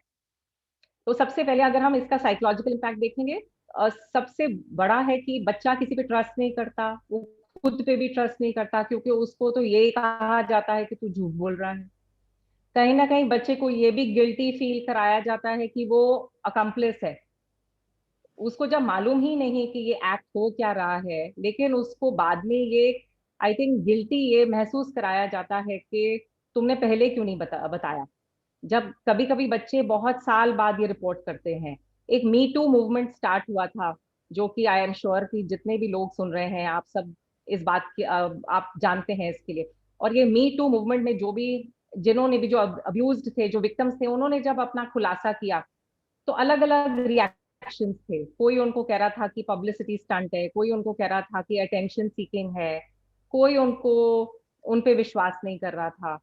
तो क्योंकि ये रिलेशनशिप सारे अपसेट हो जाते हैं जब ऐसा खुलासा निकलता है, परिवार टूट जाते हैं, हिल जाते हैं, रिलेशनशिप्स पूरे हिल जाते हैं। तो अक्सर देखा जाता है जो 109 की फिगर है, माय हंच इज दैट ये 109 बहुत कम है और ये बहुत ज्यादा एक्चुअली होगा जो अनरिपोर्टेड है। तो coming back to psychological impact, बच्चे में या तो वो बिल्कुल वो चुप हो जाएगा, विड्रॉन हो जाएगा, किसी से बातचीत नहीं करेगा, एकेडमिकली बहुत ग्रेड्स गिर जाते हैं, बच्चे के अंदर फ्यूचर के लिए कोई एस्पिरेशंस नहीं रहते, वो कंफ्यूज रहता है, वो समझ नहीं पाता है कि मेरे साथ हो क्या रहा है, मैं किससे बात करूं, और वो डर में जीना शुरू होता है। तो ये सारे जो इमोशनल ट्रॉमास हैं ये लाइफ लॉन्ग रहते हैं और बहुत ज्यादा स्कार्स छोड़ देते हैं। और मैंने ये देखा है कि they are susceptible to many mental illnesses like depression, anxiety, PTSD। तो ये पूरा अपने जीवन भर कैरी फॉरवर्ड करते हैं और उनमें कभी भी एक बैलेंस्ड पर्सनालिटी नहीं डेवलप होती है, बिकॉज वो कभी ये समझ ही नहीं पाते हैं। वो जो एक सेल्फ आइडेंटिटी है वो डैमेज हो जाती है, वो सही ढंग से डेवलप नहीं होती है। तो बहुत सारे इसके साइकोलॉजिकल इम्पैक्ट्स हैं। एक और जो मैं आपको बताना चाहूंगी कि एक सेल्फ इमेज मैक्सिमम जो है, जिन बच्चों के साथ मैंने डील करा है, या तो वो बहुत ढीले ढीले कपड़े पहनते हैं ताकि कोई उनको देखे नहीं। और वो ये इनफैक्ट वो मेरे को ये कहते हैं कि हम नहीं चाहते कि कोई हमारा शरीर देखे। So they are so ashamed of themselves, वो अपने शरीर को छुपाना चाहते हैं। वो ये देखना चाहते हैं कि हमें हमें कोई देखे नहीं। They just want to become invisible, so they don't want attention and they तो ये बहुत सारे इम्पैक्ट्स हैं। और कोई कोई तो है वो बहुत बड़े होकर या तो बहुत ज्यादा ईटिंग डिसऑर्डर्स भी मैंने देखे हैं, या तो बहुत खाएंगे या बिल्कुल नहीं खाएंगे। तो इमोशनल ईटिंग और तो उनका जो है साइकोलॉजिकली बहुत सारे मतलब इम्पैक्ट्स इतने गहरे, इतने गंभीर और इतने लंबे समय तक रहने वाले साइकोलॉजिकल इम्पैक्ट्स रह जाते हैं। Thank you, Pallavi. And I think बहुत से cases during my workshops also I have seen कि कुछ लोग जब childhood traumas ऐसे recall करते हैं, तो the kind of hysterical breakdowns they go through, वो अपने आप में इस बात की गवाही है कि कोई चीज़ अगर 20 साल से आपके अंदर bottled up है, वो अपने हाँ पेरेंट्स की तरफ एक बहुत बड़ी डिसअपॉइंटमेंट हो सकती है कि उस वक्त इन्होंने हमारा साथ नहीं दिया। And I think one of the very important relevant things I've read about child abuse is कि सही वक्त पर बच्चों को सुना ना जाना, listening to them when they are actually saying this to you loud and clear, is one of the main reasons a lot of children end up suffering child abuse, and it sort of continues to happen for a long time and leaves them scarred. अब जैसे कि रुपिंदर जी ने बहुत सी बात की थी पल्लवी जी, कि abuse जो सोशियो इकोनॉमिक डिपेंडेंस के कारण है। आप झुग्गी झोंपड़ी में रह रहे हैं, जैसे उन्होंने एक बहुत अच्छा इनिशिएटिव हमारे साथ शेयर किया कि there are two mothers there to look out for those children. Now this is happening in a certain locality, लेकिन ये बच्चे जो फॉर से फाइनेंशियल सिक्योरिटी, या जो बच्चे इंसेस्ट का शिकार हो जाते हैं कि अब्यूजर स्टेप फादर है, स्टेप ब्रदर है, कॉम्प्रोमाइज सिचुएशंस हैं, पूरा 8 जन का परिवार एक छोटी सी क्रैम्प्ड झुग्गी में सो रहा है, and sometimes it's your own blood relation causing this abuse to you, you know, एक तो है कि आपके दूर के किसी रिश्तेदार ने पार्क में जाके, जैसे रुबिंदर जी ने भी कहा, डोमेस्टिक हेल्प ने अब्यूज किया, लेकिन जब ये अपना बहुत कोई करीबी रिश्तेदार वो विश्वासघात करता है, उन बच्चों की मेंटल हेल्थ पे क्या इम्पैक्ट होता है, and how does it change their equation and their outlook towards life? थोड़ा इसके बारे में बताइए। I am sure Rupinder ji will agree with me that children who have been abused in such situations, उनके अंदर गुस्सा बहुत आ जाता है, and then you know it paves the way for child delinquency. So उनकी मानसिकता पे उनके जैसे मैंने कहा था कि उनको ये नहीं समझ में आता कि हमारे साथ मेरे साथ ये क्यों हो रहा है। तो और कहीं ना कहीं वो सेल्फ ब्लेम में भी लग जाते हैं। तो क्योंकि क्योंकि उनके साथ उन्होंने ये एक फेयर और जस्ट सिस्टम नहीं देखा है, जो उनके साथ न्याय होना चाहिए था वो नहीं हुआ है। तो जब न्याय नहीं होता है तो बहुत लाजमी है कि इंसान के अंदर बहुत सारा गुस्सा भर जाता है और ये गुस्सा फिर बाहर निकलता है। So, So it juvenile can justice. absolutely. So we have, you know, whenever we've taken case histories of juvenile delinquents and child criminals, you know, you have a background of abuse, you have a background of neglect. तो जो जिन बच्चों के साथ neglect हुआ है, और neglect जो है वो बहुत एक बड़ा फॉर्म ऑफ अब्यूज है, क्योंकि हर बच्चे का ये हक है कि उसको सुरक्षा दी जाए, उसको एक सही विकसित करने के लिए सही कंडीशंस दी जाए, और उनमें है एजुकेशन, हेल्थ, गुड फूड, एक अच्छी जगह रहने के लिए, खेल जो है वो एक बहुत बड़ा एक कंट्रीब्यूटर है बच्चों के विकास के लिए, उनकी डेवलपमेंट में। तो जब बच्चों को ये सही कंडीशंस नहीं मिलती है, और साथ में घर में कोई ऐसा व्यक्ति मिल जाता है जो इनको अब्यूज कर रहा है, या एडिक्ट, जैसे रूपिंदर जी ने बताया कि एडिक्ट पेरेंट्स जो है वो बच्चों पे गुस्सा निकालते हैं। और लॉकडाउन में हमने देखा है कि इतना ज्यादा डोमेस्टिक वायलेंस बढ़ा है, और जब माता पिता झगड़ा करते हैं आपस में, या जो बड़े बुजुर्ग हैं घर में, जब वो आपस में मार पिटाई या झगड़ा कर रहे हैं, बच्चा वैसे ही सहम जाता है, डर जाता है। तो फिर जब ऐसी कंडीशंस हो, तो उसके जो जो मानसिक विकास है या मानसिक स्वास्थ्य है, उस पे बुरा असर पड़ना जो जो है वो कोई सरप्राइजिंग बात नहीं है। We see that there is lot of very deep impact on such children. Right. And एक और बहुत important section of the society है, और मैं भी जानदा कि this is a section of the society जो ਤੁਹਾਡੇ ਲਈ ਸਪੈਸ਼ਲ ਹੈ, ਬਿਕੋਜ਼ ਤੁਸੀਂ ਸਪੈਸ਼ਲ ਨੀਡਸ ਚਿਲਡਰਨ ਨਾਲ ਬਹੁਤ ਕੰਮ ਕੀਤਾ ਹੈ। ਜਦੋਂ ਬੱਚਾ ਕਹਿ ਕੇ ਜਾਂ ਆਪਣੇ ਜਜ਼ਬਾਤਾਂ ਨੂੰ ਐਕਸਪ੍ਰੈਸ ਕਰਕੇ ਆਪਣੀ ਇਸ ਪੀੜਾ ਦਾ ਬਖਿਆਨ ਵੀ ਨਹੀਂ ਕਰ ਸਕਦਾ, ਔਰ ਇੱਕ ਉਹ ਸਾਇਲੈਂਟ ਸਫਰਰ ਹੁੰਦਾ ਹੈ ਸਪੈਸ਼ਲ ਨੀਡਸ ਚਾਈਲਡ, ਜਿਹਨੂੰ ਸ਼ਾਇਦ ਕਨਫਾਈਨਡ एनवायरमेंट ਵਿੱਚ ਰਹਿਣਾ ਪੈਂਦਾ ਹੈ, ਚਾਹੇ ਉਹ ਵੀਲ ਚੇਅਰ ਹੈ, ਚਾਹੇ ਉਹ ਮੋਬਿਲਿਟੀ ਲਈ, ਚਾਹੇ ਉਹ ਖਾਣ ਪੀਣ ਲਈ, ਚਾਹੇ ਉਹ ਆਪਣੀ ਬੇਸਿਕ ਜ਼ਰੂਰਤਾਂ ਲਈ ਉਸ ਤੇ ਡਿਪੈਂਡੈਂਟ ਹੈ। ਉਹਦੀ ਮਾਨਸਿਕ ਅਵਸਥਾ ਐਸੀ ਨਹੀਂ ਹੈ ਕਿ ਉਹ ਇਸ ਚੀਜ਼ ਨੂੰ ਸਮਝ ਸਕੇ। ਜੋ ਉਹਨਾਂ ਦਾ ਉਤਪੀੜਨ ਹੈ, ਉਹ ਉਸ ਦੇ ਬਾਰੇ ਤੁਸੀਂ ਕੀ ਕਹਿਣਾ ਚਾਹੋਗੇ ਕਿ they don't have a voice? We're talking about special needs children, so very quickly can you please tell us about that area as well? Yes, thank you very much, that's a very very important question.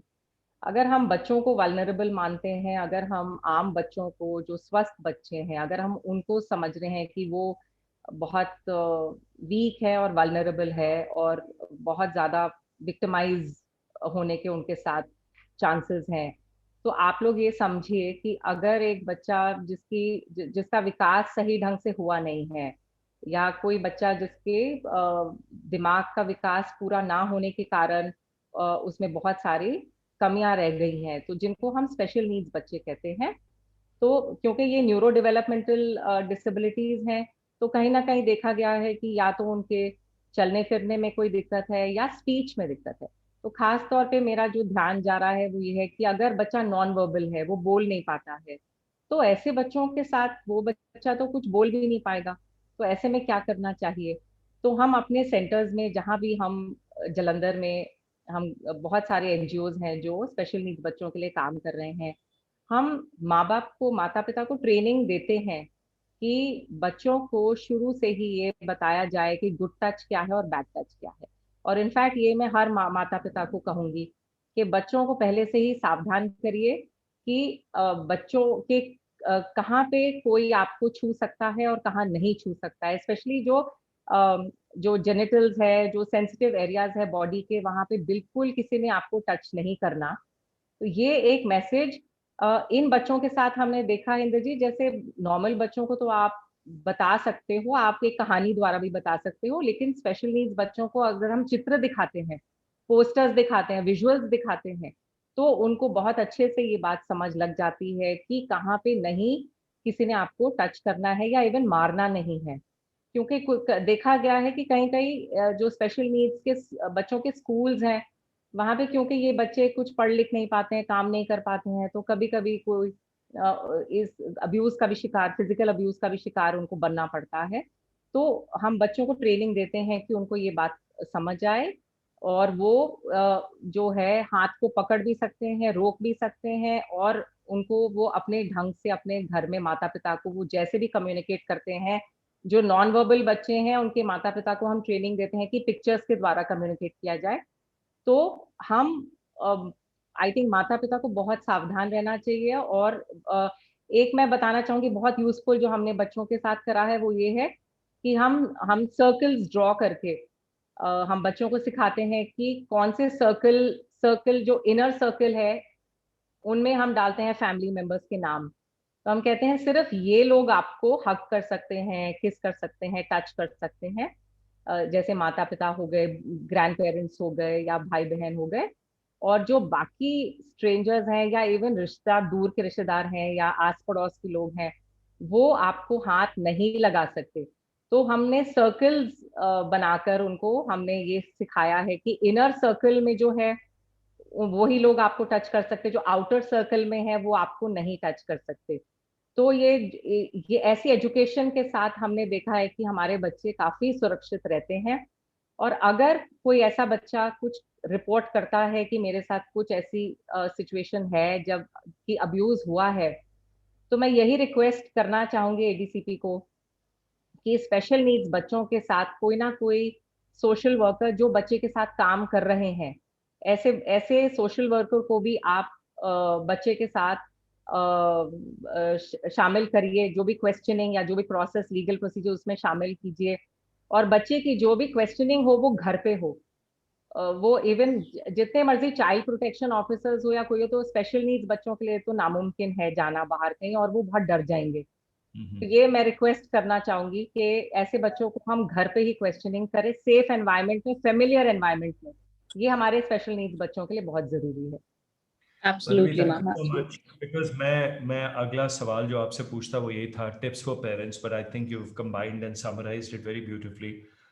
अब जब abuse हो जाती है उसके बारे में the legal aspect the ADCP has covered very well. कहाँ कहाँ प्रोटेक्शन है, juvenile police units, child welfare officers and महिला मित्र, ये बहुत सारियां चीज़ें उन्होंने साढ़े नाल शेयर की थी। लेकिन एक हीलिंग प्रोसेस जो बहुत लंबा होता है और बहुत तकलीफदायक होता है, आसान नहीं होता, जहां शायद आपको काउंसलिंग सपोर्ट और हर तरह के फैमिली सपोर्ट की ज़रूरत होती है, इमोशनल स्ट्रेंथ की ज़रूरत होती है। So what would be your advice for victims जो इस मंदभागी घटना से गुजरता है, इस एक्सपीरियंस से होके जाता है, वो वापस अपनी ज़िंदगी में a sense of normalcy, away from nightmares and recurring body shaming and lack of self acceptance and self denial and all those traumas and scars.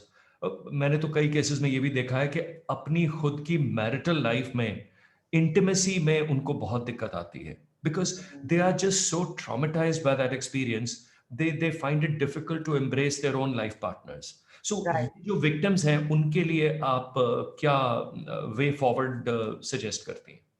सबसे पहले है बातचीत करिए, किसी भी ट्रस्टवर्दी पर्सन से बातचीत करिए। आप एक काउंसलर से भी बातचीत कर सकते हैं, बहुत जरूरी है। आपको एक क्लैरिटी मिलेगी, और ये क्लैरिटी ये मिलेगी आपको कि आप जो अपने आप को ब्लेम करते आ रहे हैं इतने सालों से, और जो आपको ये एहसास दिलाया जाता है कि आप चुप रहे इतने साल, आप शोषण सहते रहे, तो इसका मतलब आप अकम्प्लिस हो गए।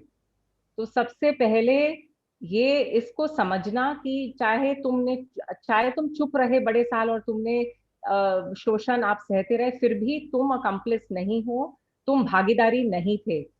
तो इस बात को समझना, इस बात को स्वीकार करना, और फिर उसके बाद खुद को स्वीकार करना। So it has to be an integration of the self, Indrajit. It's a very very long process. लेकिन ये तभी होगा जब हम अपने गिल्ट को, अपने शेम को, अपने सेल्फ ब्लेम को, ये सब कुछ हमें छोड़कर और अपने आप को एक नए रोशनी में अपने आप को, खुद को देखना होगा, जिसमें हम ये देख पा रहे हैं कि एक ऐसा इंसान है जिसकी गलती नहीं थी। और ये किसी के साथ हो सकता है, हमारे साथ हुआ है, ठीक है, हम इसके बारे में बातचीत करेंगे। हम बिल्कुल इसमें शर्म महसूस नहीं करेंगे, और हम अपना सिर ऊंचा उठा के जिएंगे, और हम अपने आप से प्यार करेंगे। और सो अगर ये सब कुछ अगर हम कर सकते हैं और अपने आप को, खुद को स्वीकार कर सकते हैं, तो तभी तभी ये हीलिंग प्रोसेस पूरा होगा। और इवन हम शायद अब्यूजर्स को जाकर एक बार बात भी कर सकते हैं। मैंने ये देखा है, मैंने एनकरेज किया है। एक स्टूडेंट था जिस कॉलेज में मैं जाती हूँ, एक स्टूडेंट था जो बहुत सालों से अपने अब्यूजर के पास इसलिए जाता रहा कि अब्यूजर ने उसको धमकी दी थी कि अगर तुमने आना बंद किया मेरे पास तो मैं तुम्हारे माता पिता को बता दूंगा। मैंने अपने ऑफिस में बिठाकर उस बच्चे को समझाया, उस बच्चे को मैंने क्लैरिटी दी कि तुम क्यों डर रहे हो, अपने माता पिता से तुम खुद बात करो। तो हमने वहीं पे फोन मिलाया, माता पिता से बात करी, माता पिता ने इतने अच्छे ढंग से स्वीकार किया बच्चे को। जब बच्चे का डर निकला, फिर मैंने खुद अपने ऑफिस में उस बच्चे से फोन करवाया कि तुम अपने अब्यूजर को बोलो कि तुम जो मर्जी करो, तुम माता पिता को बोलो या तुम अखबारों में छापो, मैंने तुम्हारे पास अब आगे से कभी नहीं आना है। तो ये हिम्मत से हमें हमने हमने अपने अब्यूजर को खड़े होके और सामना करके कहना है नो, और शोर मचाना है, डरना नहीं है बिल्कुल भी, क्योंकि हमारी गलती नहीं है इसमें कोई। तो जब ये सब कुछ होता है तब मैंने देखा है, पेनफुल तब भी होता है इंद्रजीत, लेकिन एक रास्ता खुल जाता है कि हम छोड़कर इस पेनफुल मेमोरीज को हम आगे बढ़ सकते हैं। You can break the cycle and go back to your life. Yes Thank you so yes. much, Pallavi. I think अगर हम लोग इस टॉपिक पे ਅਸੀਂ ਜੇ ਇਸ ਮੁੱਦੇ ਤੇ ਗੱਲ ਕਰਨਾ ਚਾਹੀਏ ਤੇ ਅਸੀਂ ਸਾਰੀ ਸ਼ਾਮ ਕਰ ਸਕਦੇ ਹਾਂ ਤੇ unfortunately we are running out of time. In fact, we started 10 minutes late, but I will not like to take it beyond this. ਤਾਂ ਰੁਪਿੰਦਰ ਜੀ, I'll come back to you. ਤੁਸੀਂ ਹੁਣੇ ਪੱਲਵੀ ਜੀ ਨੂੰ ਵੀ ਸੁਣਿਆ। ਮੈਨੂੰ ਲੱਗਦਾ ਹੈ ਹੈਲਦੀ ਬਾਉਂਡਰੀਜ਼ ਡਰਾ ਕਰਨਾ, ਆਪਣੇ ਬੱਚਿਆਂ ਨੂੰ ਐਜੂਕੇਟ ਕਰਨਾ, ਉਹਨਾਂ ਨੂੰ ਪ੍ਰੋਟੈਕਟ ਕਰਨਾ, ਜਿਸ ਤਰ੍ਹਾਂ ਅਸੀਂ ਪਿਛਲੇ ਵੈਬਿਨਾਰ ਦੇ ਵਿੱਚ ਗੱਲ ਕਰ ਰਹੇ ਸੀ, ਜਦੋਂ ਇਹ ਸਾਂਝ ਪੈਂਦੀ ਹੈ ਕਿ ਤੁਹਾਨੂੰ ਪਤਾ ਹੈ ਕਿ ਲੀਗਲ ਸਿਸਟਮ, ਦ ਪੁਲਿਸ ਫੋਰਸ, ਯੋਰ ਪੇਰੈਂਟਸ, ਐਕਸਪਰਟਸ, ਕਾਉਂਸਲਰਸ, ਜਦੋਂ ਇਹ ਸਭ ਲੋਕ ਸਮਾਜ ਦੇ ਵਿੱਚ ਮੌਜੂਦ ਨੇ ਜਿਹੜੇ ਤੁਹਾਡੇ ਬੱਚਿਆਂ ਦੇ ਆਲੇ ਦੁਆਲੇ ਇੱਕ ਸੁਰੱਖਿਆ ਦਾ ਦਾਇਰਾ ਬਣਾਉਣ ਦੇ ਵਿੱਚ ਤੁਹਾਡੀ ਮਦਦ ਕਰ ਸਕਦੇ ਨੇ। ਆਈ ਥਿੰਕ ਬਹੁਤ ਲੋਕਾਂ ਨੂੰ ਹੌਸਲਾ ਵੀ ਮਿਲਿਆ ਹੋਣਾ ਅੱਜ ਦੀ ਇਸ ਗੱਲਬਾਤ ਰਾਹੀਂ। ਉਹਨਾਂ ਨੂੰ ਇਹ ਵੀ ਲੱਗਿਆ ਹੋਣਾ ਕਿ yes, we have probably all of us at one stage or the other have been victims of abuse. ਹਲੇ ਅਸੀਂ ਪਲਵੀ ਨਾਲ ਬਹੁਤ ਹੋਰ ਗੱਲਾਂ ਕਰਨਾ ਚਾਹੁੰਦੇ ਸੀ, ਜਿਵੇਂ even parents in the name of disciplining, ਉਹਨਾਂ ਨੂੰ ਨਹੀਂ ਪਤਾ ਲੱਗਦਾ ਕਦੋਂ ਇੱਕ ਹੱਦ ਕ੍ਰਾਸ ਕਰ ਜਾਂਦੇ, ਉਹ ਆਪਣੇ ਬੱਚਿਆਂ ਦੇ ਅਬਿਊਜ਼ਰ ਆਪ ਬਣ ਜਾਂਦੇ ਆ। ਕਿਸੇ ਬੱਚੇ ਨੂੰ ਹਨੇਰੇ ਕਮਰੇ ਵਿੱਚ 2 ਘੰਟੇ ਲੌਕ ਕਰ ਦੇਣਾ ਜਾਂ ਪੂਰਾ ਦਿਨ ਖਾਣਾ ਨਾ ਦੇਣਾ ਆਪਣੇ ਆਪ ਦੇ ਵਿੱਚ ਇੱਕ ਅਬਿਊਜ਼ ਹੈ, ਭਾਵੇਂ ਉਹ ਗੱਲ ਮਨਾਉਣ ਲਈ ਹੋਵੇ, ਭਾਵੇਂ ਇੱਕ ਪੇਰੈਂਟ ਦਾ ਆਪਣੀ ਅਥਾਰਟੀ ਦਿਖਾਣਾ ਹੋਵੇ। ਅਬਿਊਜ਼ ਕਿਸੇ ਵੀ ਫਾਰਮ ਦੇ ਵਿੱਚ ਹੋ ਸਕਦੀ ਹੈ। ਇਹਦੇ ਹੋਰ ਬੜੇ ਪਹਿਲੂ ਸੀ ਜਿਹੜੇ ਅਸੀਂ ਅੱਜ ਸ਼ਾਇਦ ਨਹੀਂ ਕਵਰ ਕਰ ਪਾਏ, ਬਟ ਰੁਪਿੰਦਰ ਜੀ, any final parting words from you and Pallavi as well before we quickly wind up today's session? And I finally get to thank both of you for this wonderful, informative webinar. Please.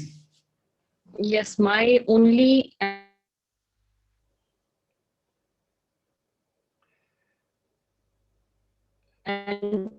suggestion will be speak up. Whenever you come across any kind of abuse, any kind of say no, जिन्हें पल्लवी जी ने कहा कि वो भी, you will not have to go through the Right.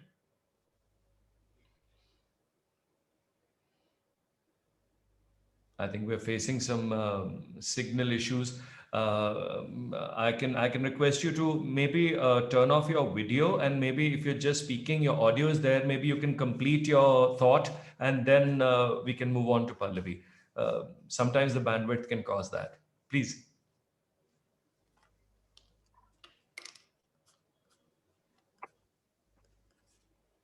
Am I audible now? Yes, very well. Yeah. So all I wanted to say was ਮੇਰੇ ਸਾਰੇ ਬੱਚਿਆਂ ਨੂੰ ਔਰ viewers ਨੂੰ ਜਿਹੜੇ ਦੇਖ ਰਹੇ ਨੇ, ਇਹੀ advice ਹੈ ਕਿ please speak up whenever you come across anything like this. कोई भी abuse है, especially when it comes to us ਜਿਹੜੇ ਛੋਟੇ ਛੋਟੇ ਬੜੇ soul ਬੱਚਿਆਂ ਦੇ ਨਾਲ ਜੇ ਕੁਛ ਏਦਾਂ ਦਾ ਹੁੰਦਾ, please speak up, please report it. We are there, we will be there. NGOs name, they are all there. I mean, I think we all are doing our best part. You have to come up and speak about it and make use of the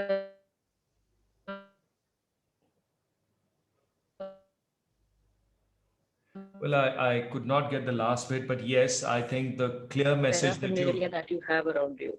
right. Thank sage advice.